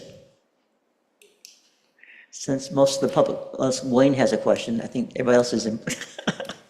So, okay, I'm going to close down as for the public discussion for bill number, yes. If I may, it's my first time asking to expedite a bill, but I would like to request that this bill be expedited just for public safety, to move on as quick as we can. Okay. Well, therefore, any other questions? Okay, well, you're right. Instead of saying we're going to move this to the next meeting, there has been a request that this bill be expedited tonight. Is there a motion for that? Your Honor, I'd like to make a motion to place bill number 3559 on its second reading by title description only, please. Do we have a second? Second. Okay. The motion is that we place bill number 3559 on its second reading by title only. The motion was made by Alderman Snyder, seconded by Alderman Flores. All in favor of voting on this motion to discuss bill number 3559, do so by show of hands. And that is carried. An ordinance authorizing the mayor to enter into a contract with Alltech Solutions Group Incorporated for services related to access control of the OC Community Center. Okay, any further comments from Director? Any questions? Oh, we do have questions. Okay. I have no idea. Oh, it was, okay, what's No, on it's not so Snyder? much of a question, it's a comment. I think it's imperative that we move forward with this, post haste. We do not want another incident like we had last time. I know there is some monetary involvement with this, but it's definitely worth saving a human life. Thank you, sir. Campbell. This is probably a question for.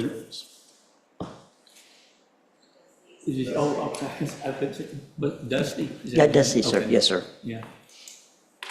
Your microphone's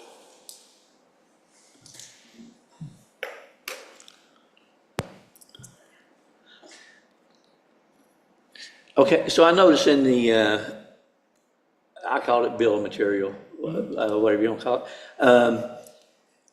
There's a couple of places. One says that there's one DC-20 access controller for the FEMA and 3 for the main building, and 1 door reader for the FEMA and 4 for the main building. Should I be seeing 2 door readers or 2 somethings instead, since you said there was 2 doors? There's 1 door reader and there's 2 mag locks. So, because it's all tied to the same controller. So there's one controller going through and running both of those doors. But the one, so the access controller, I understand they both go to the one. But as far as door reader goes, that 1 door reader controls both doors? Yes, that's my understanding. Okay. All right, I'm good. Yes, Alderman Galloway. Well, I had this concern on expediting because I listened to your exchange with Alderman Metcalf. The way that I took the exchange is that there was an interesting engineering question raised, and you were needing to get your lifeline extended. But the import of what the question seemed to be, and I'm just asking, is that there could be a scenario that he's inquiring about, whether it's possible that there'd be an electric malfunction. You have the key as a backup, but the key won't work because your mag light won't, or mag light. Hopefully you have a mag light too, but your mag lock won't disengage, and then we run into the same problem that I heard about a meeting or 2 ago, where families are lining up and the tornado's coming and they're outside and they can't get in. So I guess my question is do we know the answer, or do we still need the lifeline for you to send to your engineer? You know, if you give me a few minutes, I could call my engineer and get the answer for you. More than happy to. It's one of those that, with this technology and all of its capabilities, I have no doubt that smarter people in the industry than me have gone through and accounted for this scenario, but I also did not want to speak out of place and overpromise on something without getting assurances first. How much time do you need? If I could step out for 5 minutes, I could probably get you the answer. I'm the master of the motion for recess. What? So, Oh, you okay? Yeah, it's Oh, relevant. Okay. Okay, then, there's a second. There's a motion that we recess, and all in favor say aye. Okay, 5 minutes. Thanks.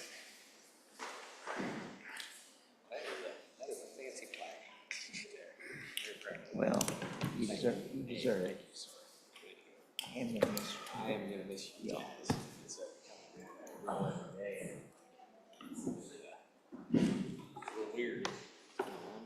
This is done.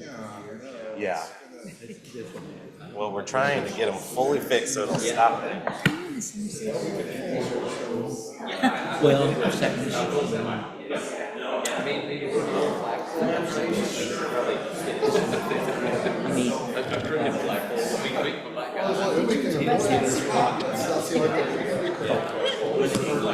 There's only one person. Oh, no.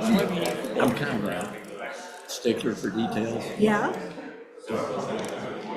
In my opinion, the mayor pro tem is the mayor Friday and everything. So I calculated, It's, and that's not. That's not. That makes sense. It's just, I don't know, maybe an unwritten rule, I don't know. That makes sense, yeah. But you did. You didn't do that. Okay. But that was like 100 pie sheets. So I just sat down and cried.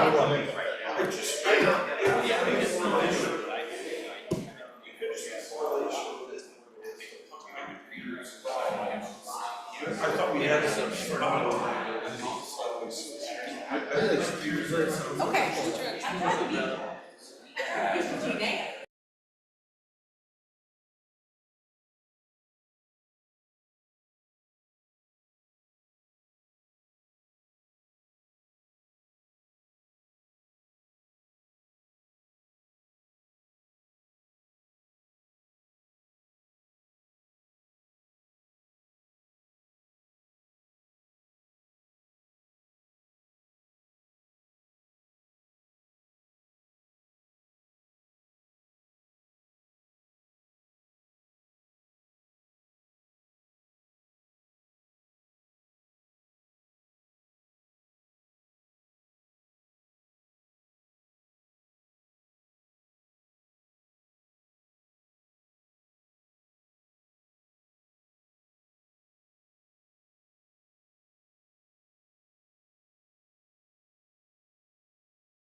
Well, can I get seated?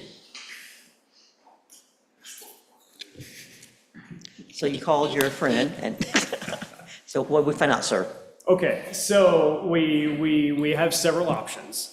And I believe that Alderman Metcalf brought one up that is a very good option as well. Basically, we drop one of the actual mag locks from one of the doors and just leave it hard locked. That's a fantastic option. Saves the city a little bit of money, approximately $600 over the course of 5 years for the licensing, and then also the price of the mag lock, so we can strike that off of there.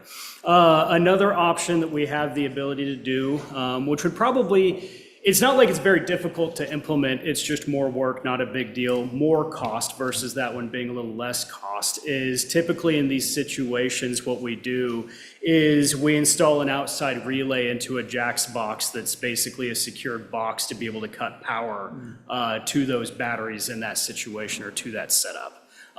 So in all honesty, we pride ourselves on being very flexible.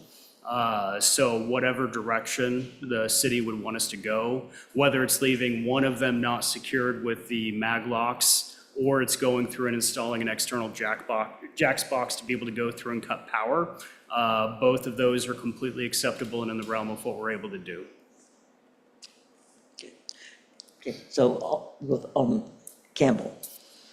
So unless it's just some exorbitant cost, I think I'd prefer to keep the mag lock. And it's just, I feel like I'm kind of weighing safety versus dollars. And I think in this case, we should err on the side of safety, but I'm not sure that's the right way to think about it. What's the cost? What's the up cost to keep it the mag lock? To keep the mag lock and do the... So the cost for keeping the mag lock and everything is already in there. My assumption to go through and install the Jack's box with the relays, that kind of thing, just kind of shooting from the hip, it would be under $1,000. So, but if I may say from a technical standpoint and from just a general looking at failures and anticipating failures and taking a look at the situation that we did have a while ago, at the end of the day, I believe that anybody who's in technology can attest to the fact that technology can fail. And going through and having the main front door that everybody's gonna go to because it's the closest door to the parking lot, because you said that you hadn't been out there, right? Basically, the way that the FEMA shelter is set up is that it has an entrance at towards the front facing the parking lot. And then it's basically a long room, and on the back side, it's got an additional entrance. So the entrances are not close to each other. And if I had to guess, the vast majority of people are going to be going in that front door because the only thing behind to the back door is just walking trails. And so the constituents would have to go through and walk more in the rain to be able to go through and utilize that back door. So they're probably not going to be doing that. And if we want to talk about just the absolute most levels of redundancy that we could possibly put in, I'm actually in favor of dropping the secondary mag lock because I believe that that does give us the most options and it accounts for the most possible situations. Galloway. Yeah, I was going to ask for your recommendation. I think we heard it. I move to amend bill number 3559 so as to eliminate one mag lock under the specs and to reduce the contract price by approximately $600 to be negotiated between. You will remove one mag lock and I believe one door license as well. One door license. So both of those line items would be removed. With the pricing reduced accordingly, I guess is how I will. Absolutely. Yeah. How I will word my amendment. Okay, is there a second to No, I that? second that. Okay. Okay. One thing I wanted to bring up, do we want to add the addition of the fail-safe he's talking about including on that? Is that, or you're saying without the other? That's up to you, but Okay. leaving the mag lock off of one of the doors provides an even better fail-safe, because we're not having to look at an additional, because we would probably have a different set of keys on that jack box anyway. And so that's just one more thing in a state of emergency for somebody to have to go through and find. So by leaving the back door still locked with the master key, I believe that that would be the most logical sense. Okay.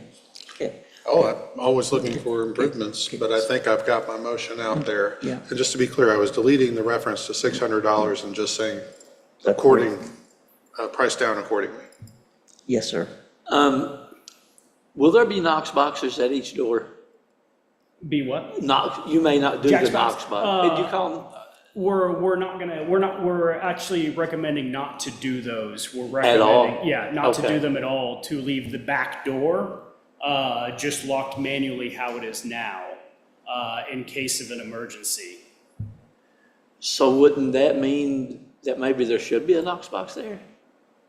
Since it's manual? Actually, you've got, So when it comes to notch box, are you referring to like fire department access to? Yeah, just the box, that you get, that the fire department has the key to. We're actually, I believe, meeting later next week to get with the fire department, next week, I believe. I guess Jeremy sent out the calendar invite, or one of his guys did, to talk about fire department access to all of our buildings.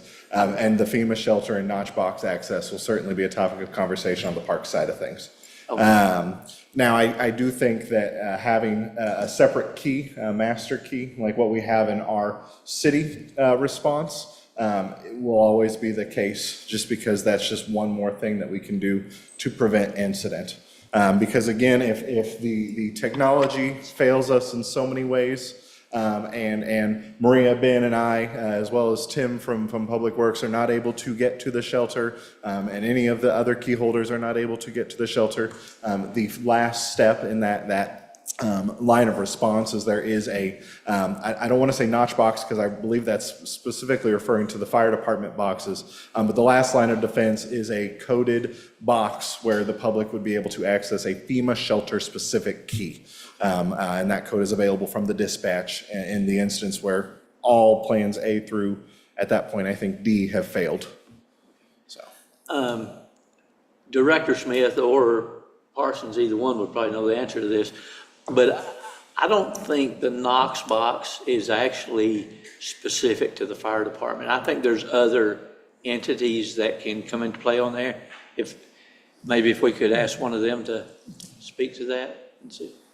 There is a specific key code that is assigned to the Ozark Fire District for them. So if you order a Knox box, we ordered one for our remodel. It actually, you request it for the Ozark Fire District. They get the notification, approve it for their key code, so they are specific to their key code. Okay, and you say key code, I guess I'm old school. Key, it's a I'm specific talking key, about not physical a, key. yeah, an actual key, not a code. Okay, Yeah, okay. sorry. So we would actually order, I mean, if we have it, we would order one under any circumstance and give the fire department the key. We could definitely do that if, I mean, they're just a few $100. I mean, Right, they're pretty reasonably priced. That would be a backup to probably what they have now. I think you have a digital key code now, so they have something similar that there is a code, but if there's a request for the fire district, I'm sure they'd be happy to have a Knox box on any door they can get. Okay. So, yeah. Yeah, I'm sure they know what to do. Yeah. Okay. If there's no more discussion, we have amendment on the floor. Motion was made by Alderman Galloway, second by Alderman Metcalf, that we eliminate one mag lock and the door license, and the budget would be decreased accordingly. So, all in favor of this amendment, do so by show of hands. And that amendment passes. Okay, so going back now to the motion. Okay, wait a minute, did I open this up? I haven't opened this up to the public yet. Sorry. Yes, ma'am?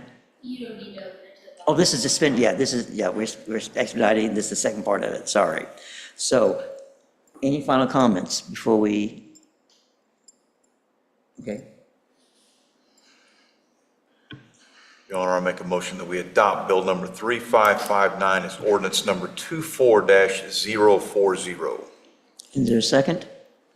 Second. Okay, the motion is that we adopt bill number 3559 to become ordinance 24-040.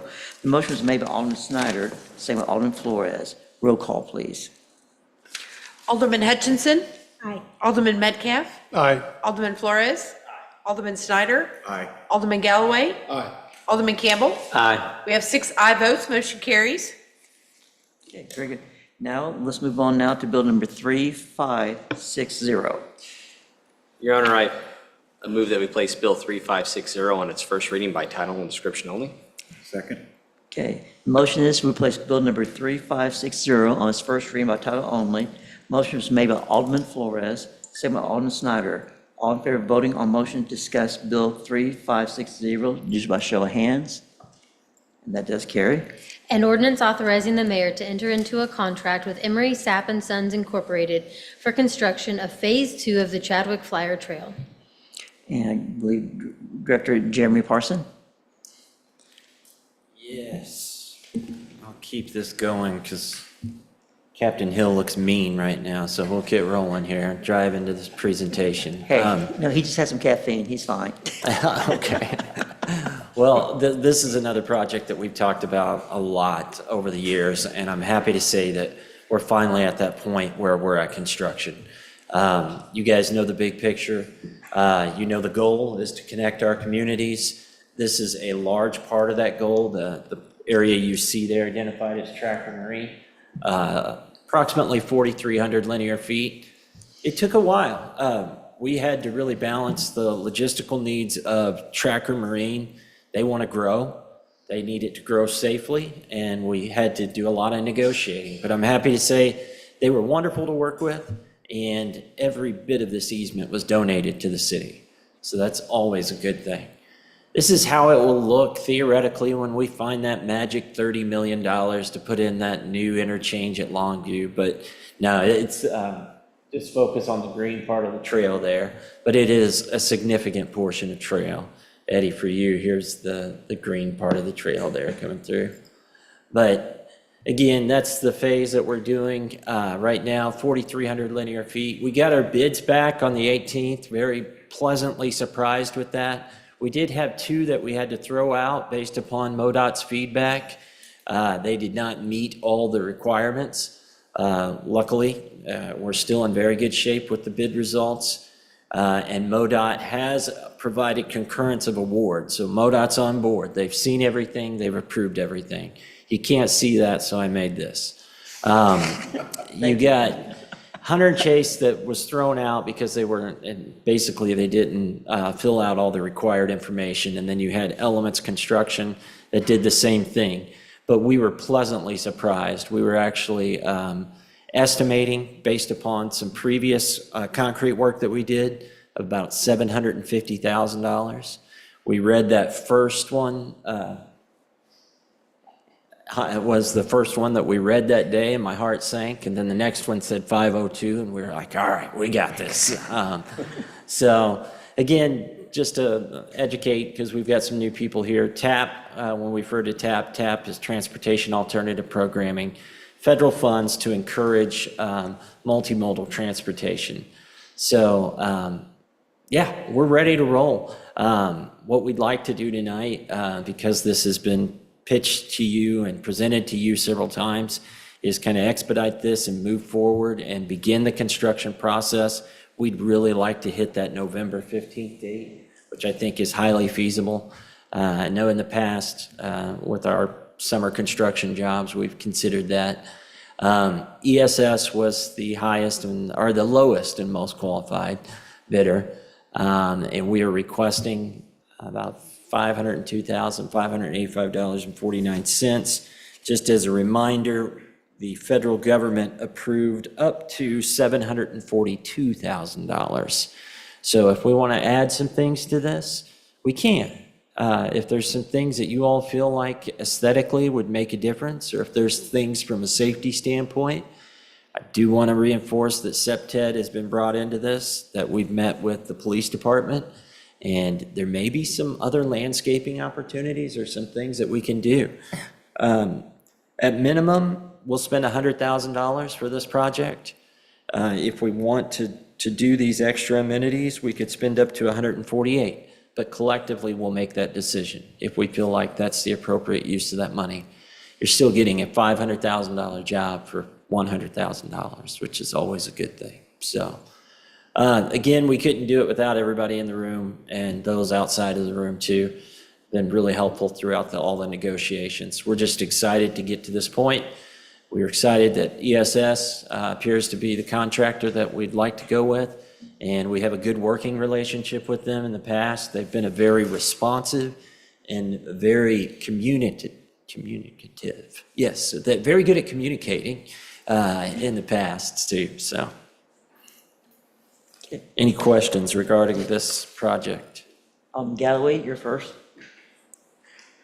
I'll defer to RJ. Oh, I was just going to ask you, with that little bit we have in the budget there, for the crossing of 21st Street, North 21st Street there, I know most of our trail, amazingly, is going under roadways, it's over 65, all that, which I think is amazing, obviously, for safety and just the enjoyable way to traverse it. But is there anything we're going to put in there to slow traffic coming through that main way there? Yes, we incorporated some rapid flashing beacons and some different types of materials that will actually slow down traffic a little bit, squeeze them down a little bit. And that's one of those things that we could actually take it to the next step and potentially even do a tabletop if we wanted to do that. Got to look at that from the traffic speeds and everything, but those are things that we can do to squeeze and slow down traffic, and then they'll have the rapid flashing beacons there as well. That'd be an excellent thing, just because if we have a little bit left, I think that area right there being not a dangerous place to cross necessarily, but people do go fast down that road. They do go fast, and we want to squeeze them down. Yeah, so yeah, if there was anything, I would think that would be a very good spot to put it, I like it. Galloway, you's next.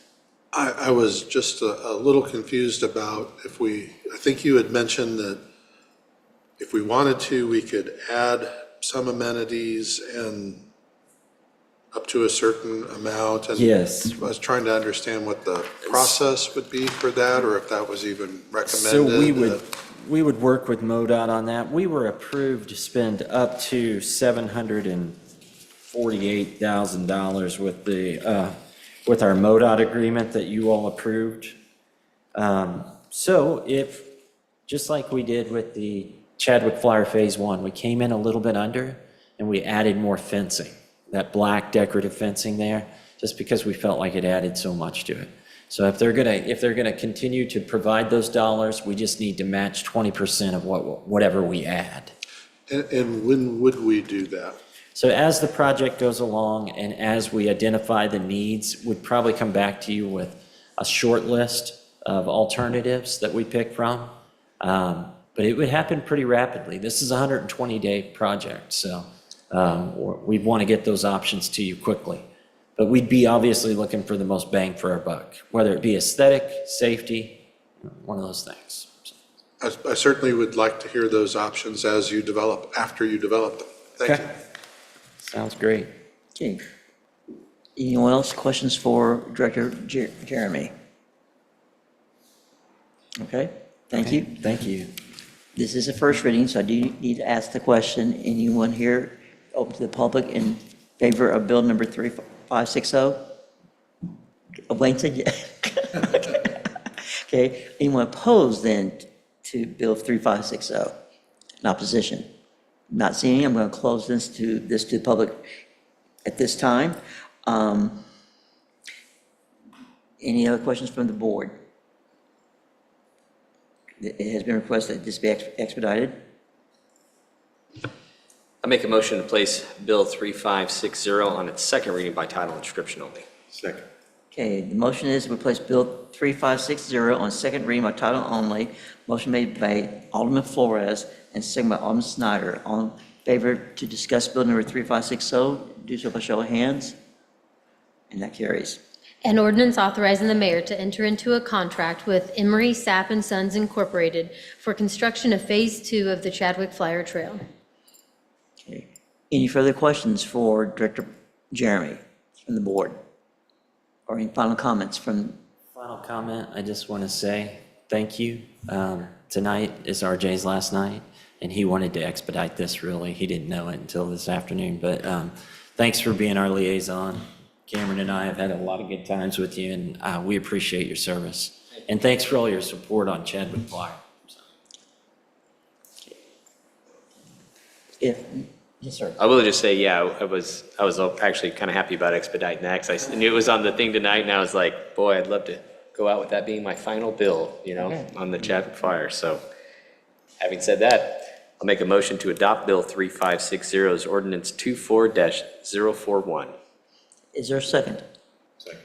Okay, the motion is that we adopt bill number 3560 to become ordinance 24-041, made by Alderman Flores and seconded by Alderman Snyder. Roll call, please. Alderman Metcalf? Aye. Alderman Flores? Aye. Last roll call. Alderman Galloway? Aye. Alderman Snyder? Aye. Alderman Campbell? Aye. Alderman Hutchinson? Aye. We have 6 aye votes, motion carries. Okay. Now we got 3 resolutions we're going to be looking at, and the first resolution is Resolution 2001. I have you down as doing these. Is that, did I have the wrong person? I didn't assign anyone, so Oh, I guess there you be. okay. I move that we read resolution 2001. Okay, is there a second? Second. Okay, the motion is that we read Resolution 2001, made by Alderman Flores, second by Alderman Snyder. All in favor to discuss Resolution 2001, do so by show of hands. And it carries. A resolution by the Board of Aldermen of the City of Ozark, Missouri, approving 1 reappointment to the Planning and Zoning Commission. This proposes to reappoint Jeff Garrison to the Planning and Zoning Commission for a 4-year term. Any comments from Director Smith regarding Jeff? Any questions about this reappointment? Okay. Again, I had to open to the public. Anyone here who speak in favor of 2001? Anyone in opposition? Not seeing movement. I close that point. And is there any final comments from the board? If not, I move to enact resolution 2001. and seconded by, Second. okay. The motion is that we enact Resolution 2001, made by Alderman Flores, seconded by Alderman Snyder. All in favor of voting on the motion to approve Resolution 2001, do by show of hands. And that carries. Now we move on to our second resolution, 2002. Quick question for Yeah. Ms. Callaway. Is enact the proper verbiage there for a resolution, is that correct? That works, that's fine. What would you prefer? Out of I know, I curiosity. think that Is that sounds fine? Okay, yeah. okay. Well, I move to read resolution 2002. And seconded by, Second.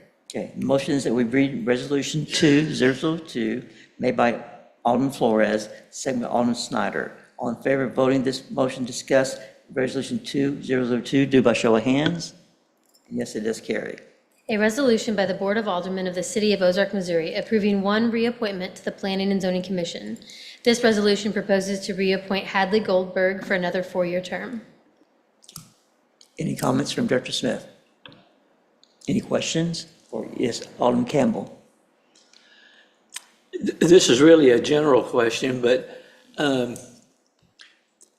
think that one of the 3 persons who's being considered tonight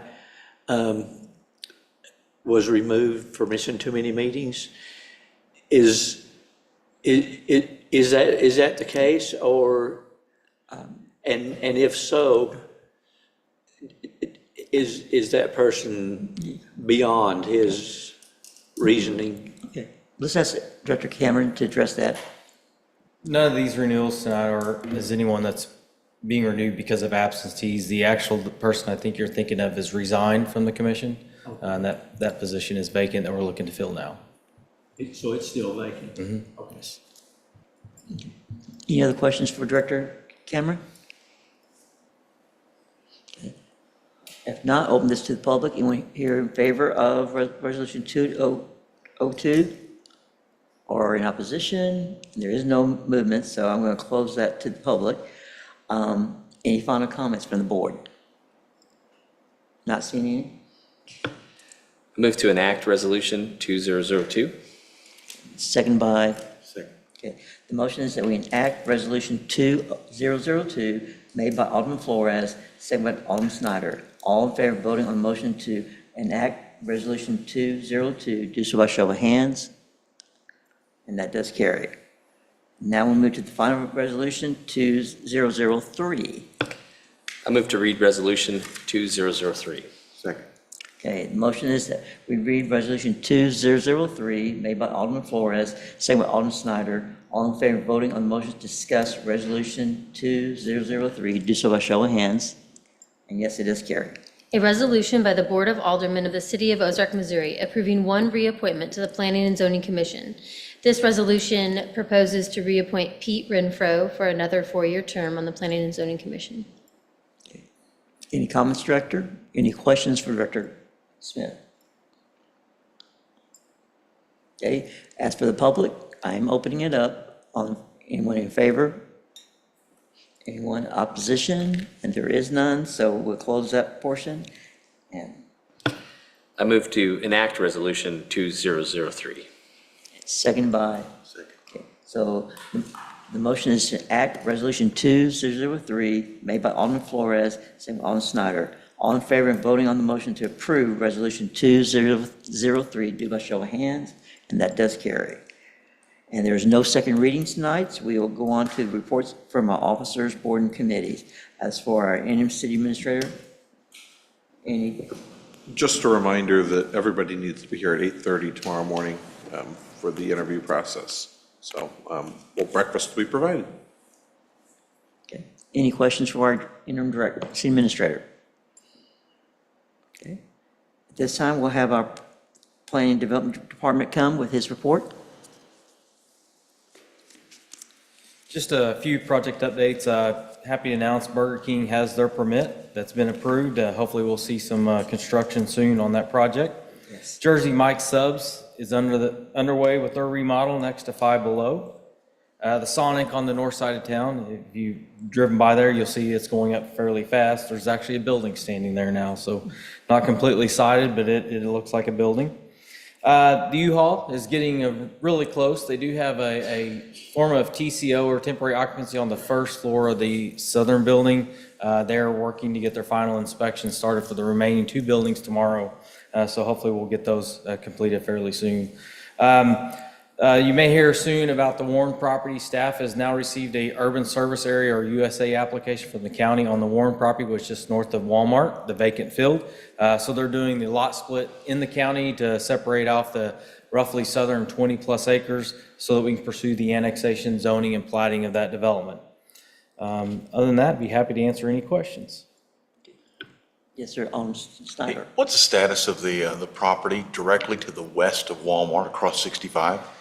The latest that they've reached out to us, they're working on their fire suppression private system. The pricing they're getting from the company is getting fairly expensive, so they're trying to reevaluate that for moving forward. But at this time, that's the latest we've heard from them. As far as I know, they do plan to pursue that. They're looking at some phasing options of the fire suppression system. Okay, and what business was that again? It's a storage facility. Thank you. Any other questions for Director Smith? Yes, Alderman Campbell. We don't serve that with we don't serve water over on that side of the highway, do we? That's correct. That was one of the obstacles. There's no water, so they have a private fire system. Okay, but, so they're working some other way around it? Yeah. Okay. Anyone else? Thank you, sir. We'll have now our in-park director, Hayden, come up. Well, I will be brief, but this is the busiest week for parks. You will see the outdoor pool open on Friday. It's always fun to read this report when it was written a week or 2 ago because we started filling that on the 14th, and it is now full, and it went very quickly with support from Public Works, who let the well keep running as we filled that pool. We are, of course, finishing up some of the maintenance projects around the OC. Our parks maintenance folks work to get the beds cleaned up around the OC. You're going to start seeing them redo pavilions in the park. And then, of course, extensive work on the baseball fields. This rain has not been good to Phil Montgomery, so if you see him, give him a pat on the back, because I don't think he's had to cancel this many nights of baseball in a long time. But it does give him more time to work on that. Garrison Springs is also suffering from the rain. We're trying to get the low water crossing into the park poured. However, it is currently an active water crossing, which is not good for pouring concrete. But they did actually get the footings for the Finn Bridge poured today. And so those will be curing the bridge into the Finn, and I did get photos for our communications team. That bridge will be moved probably next week, weather permitting. And so the footings are poured, that's very exciting, and then all that is left with contractors is that concrete work, which is dependent on dry weather. Otherwise, lots of information on our various programs.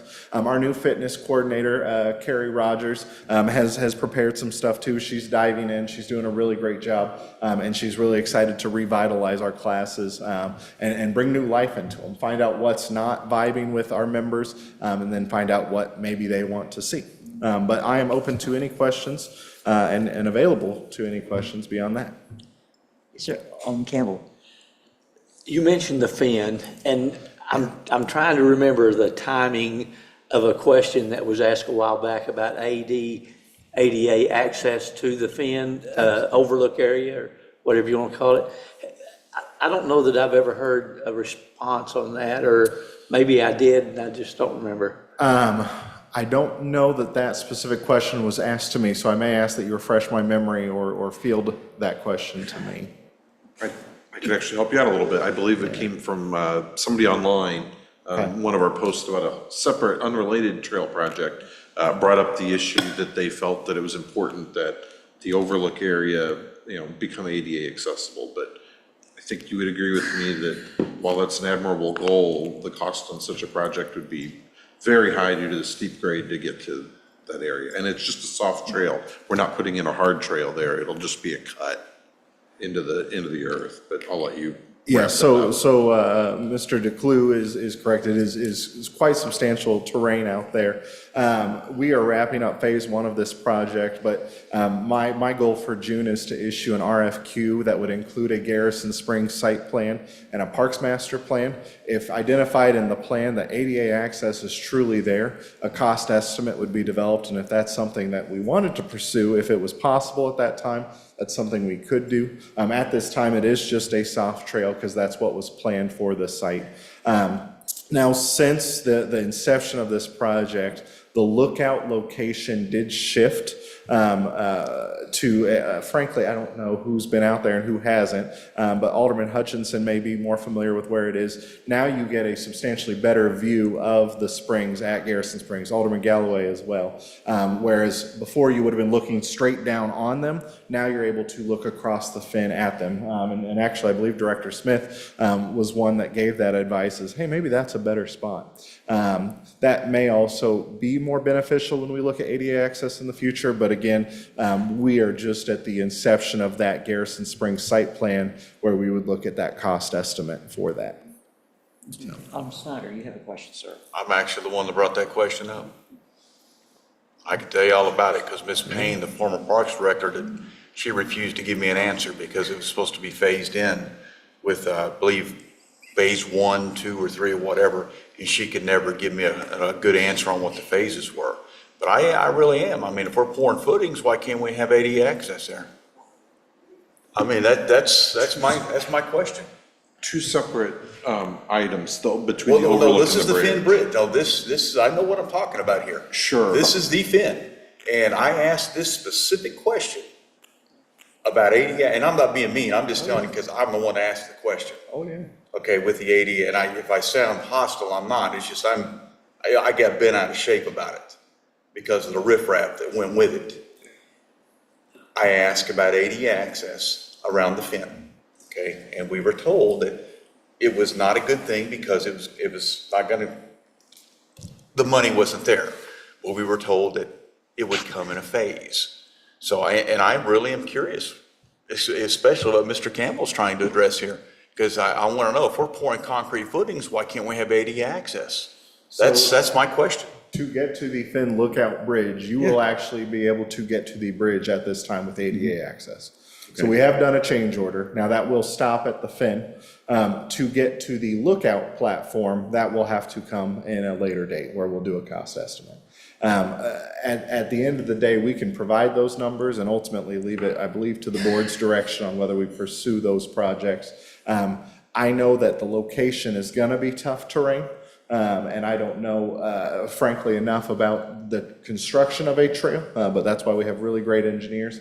The number of switchbacks required for ADA access, I'm not sure what that may entail, but I'm happy to take you out there and walk you to where the platform's at and kind of show you what that might look like if ever we go there. Hold on, I appreciate that. Again, it's not directed at you, but that was a sore spot with me all the way around. Just to be clear, the lookout is separate from the bridge. Oh, I'm well aware of that. Yeah. So I know that people were asking about getting to the lookout as well with ADA online. And we never could get a positive answer back from Ms. Payne. And again, I suspect the switchback and grade on that would be just about impossible to do. To address the old location for the Lookout platform too, it would be, I would agree with Mr. Declue, frankly impossible. Now that it's moved, I can't say that it's any more possible, but I feel better about the possibility. And again, Director Smith said, hey, this is a more close location. The trails around the rim of Garrison Springs are going to be tough because they are right there on the edge of a precipice on a property line. But the lookout itself is in a better spot. I'm excited to see what the possibilities are because I do think that's truly a view that if we can share it with everyone, we should. But again, at the end of the day, it is a national forest project and it does follow those trail guidelines outlined by the Forestry Service. But as we look at site planning, and I look to Alderman Hutchinson, who wears another hat with Friends of Garrison, that's a project that we hope to start, and that's where those feedback on, hey, this is what we want to see in Garrison Springs will come to play. We're excited because ultimately it's not just my plan for the Parks Department, it's not the Parks Department's plan, but it will be everyone's plan, and so that feedback will come into play in a site plan of Garrison Springs. So, thank you. Absolutely. Campbell. Oh, yeah. So I don't want to go around Mr. Declue or his successor, whichever the case may be, but I would like to ask the parks liaisons,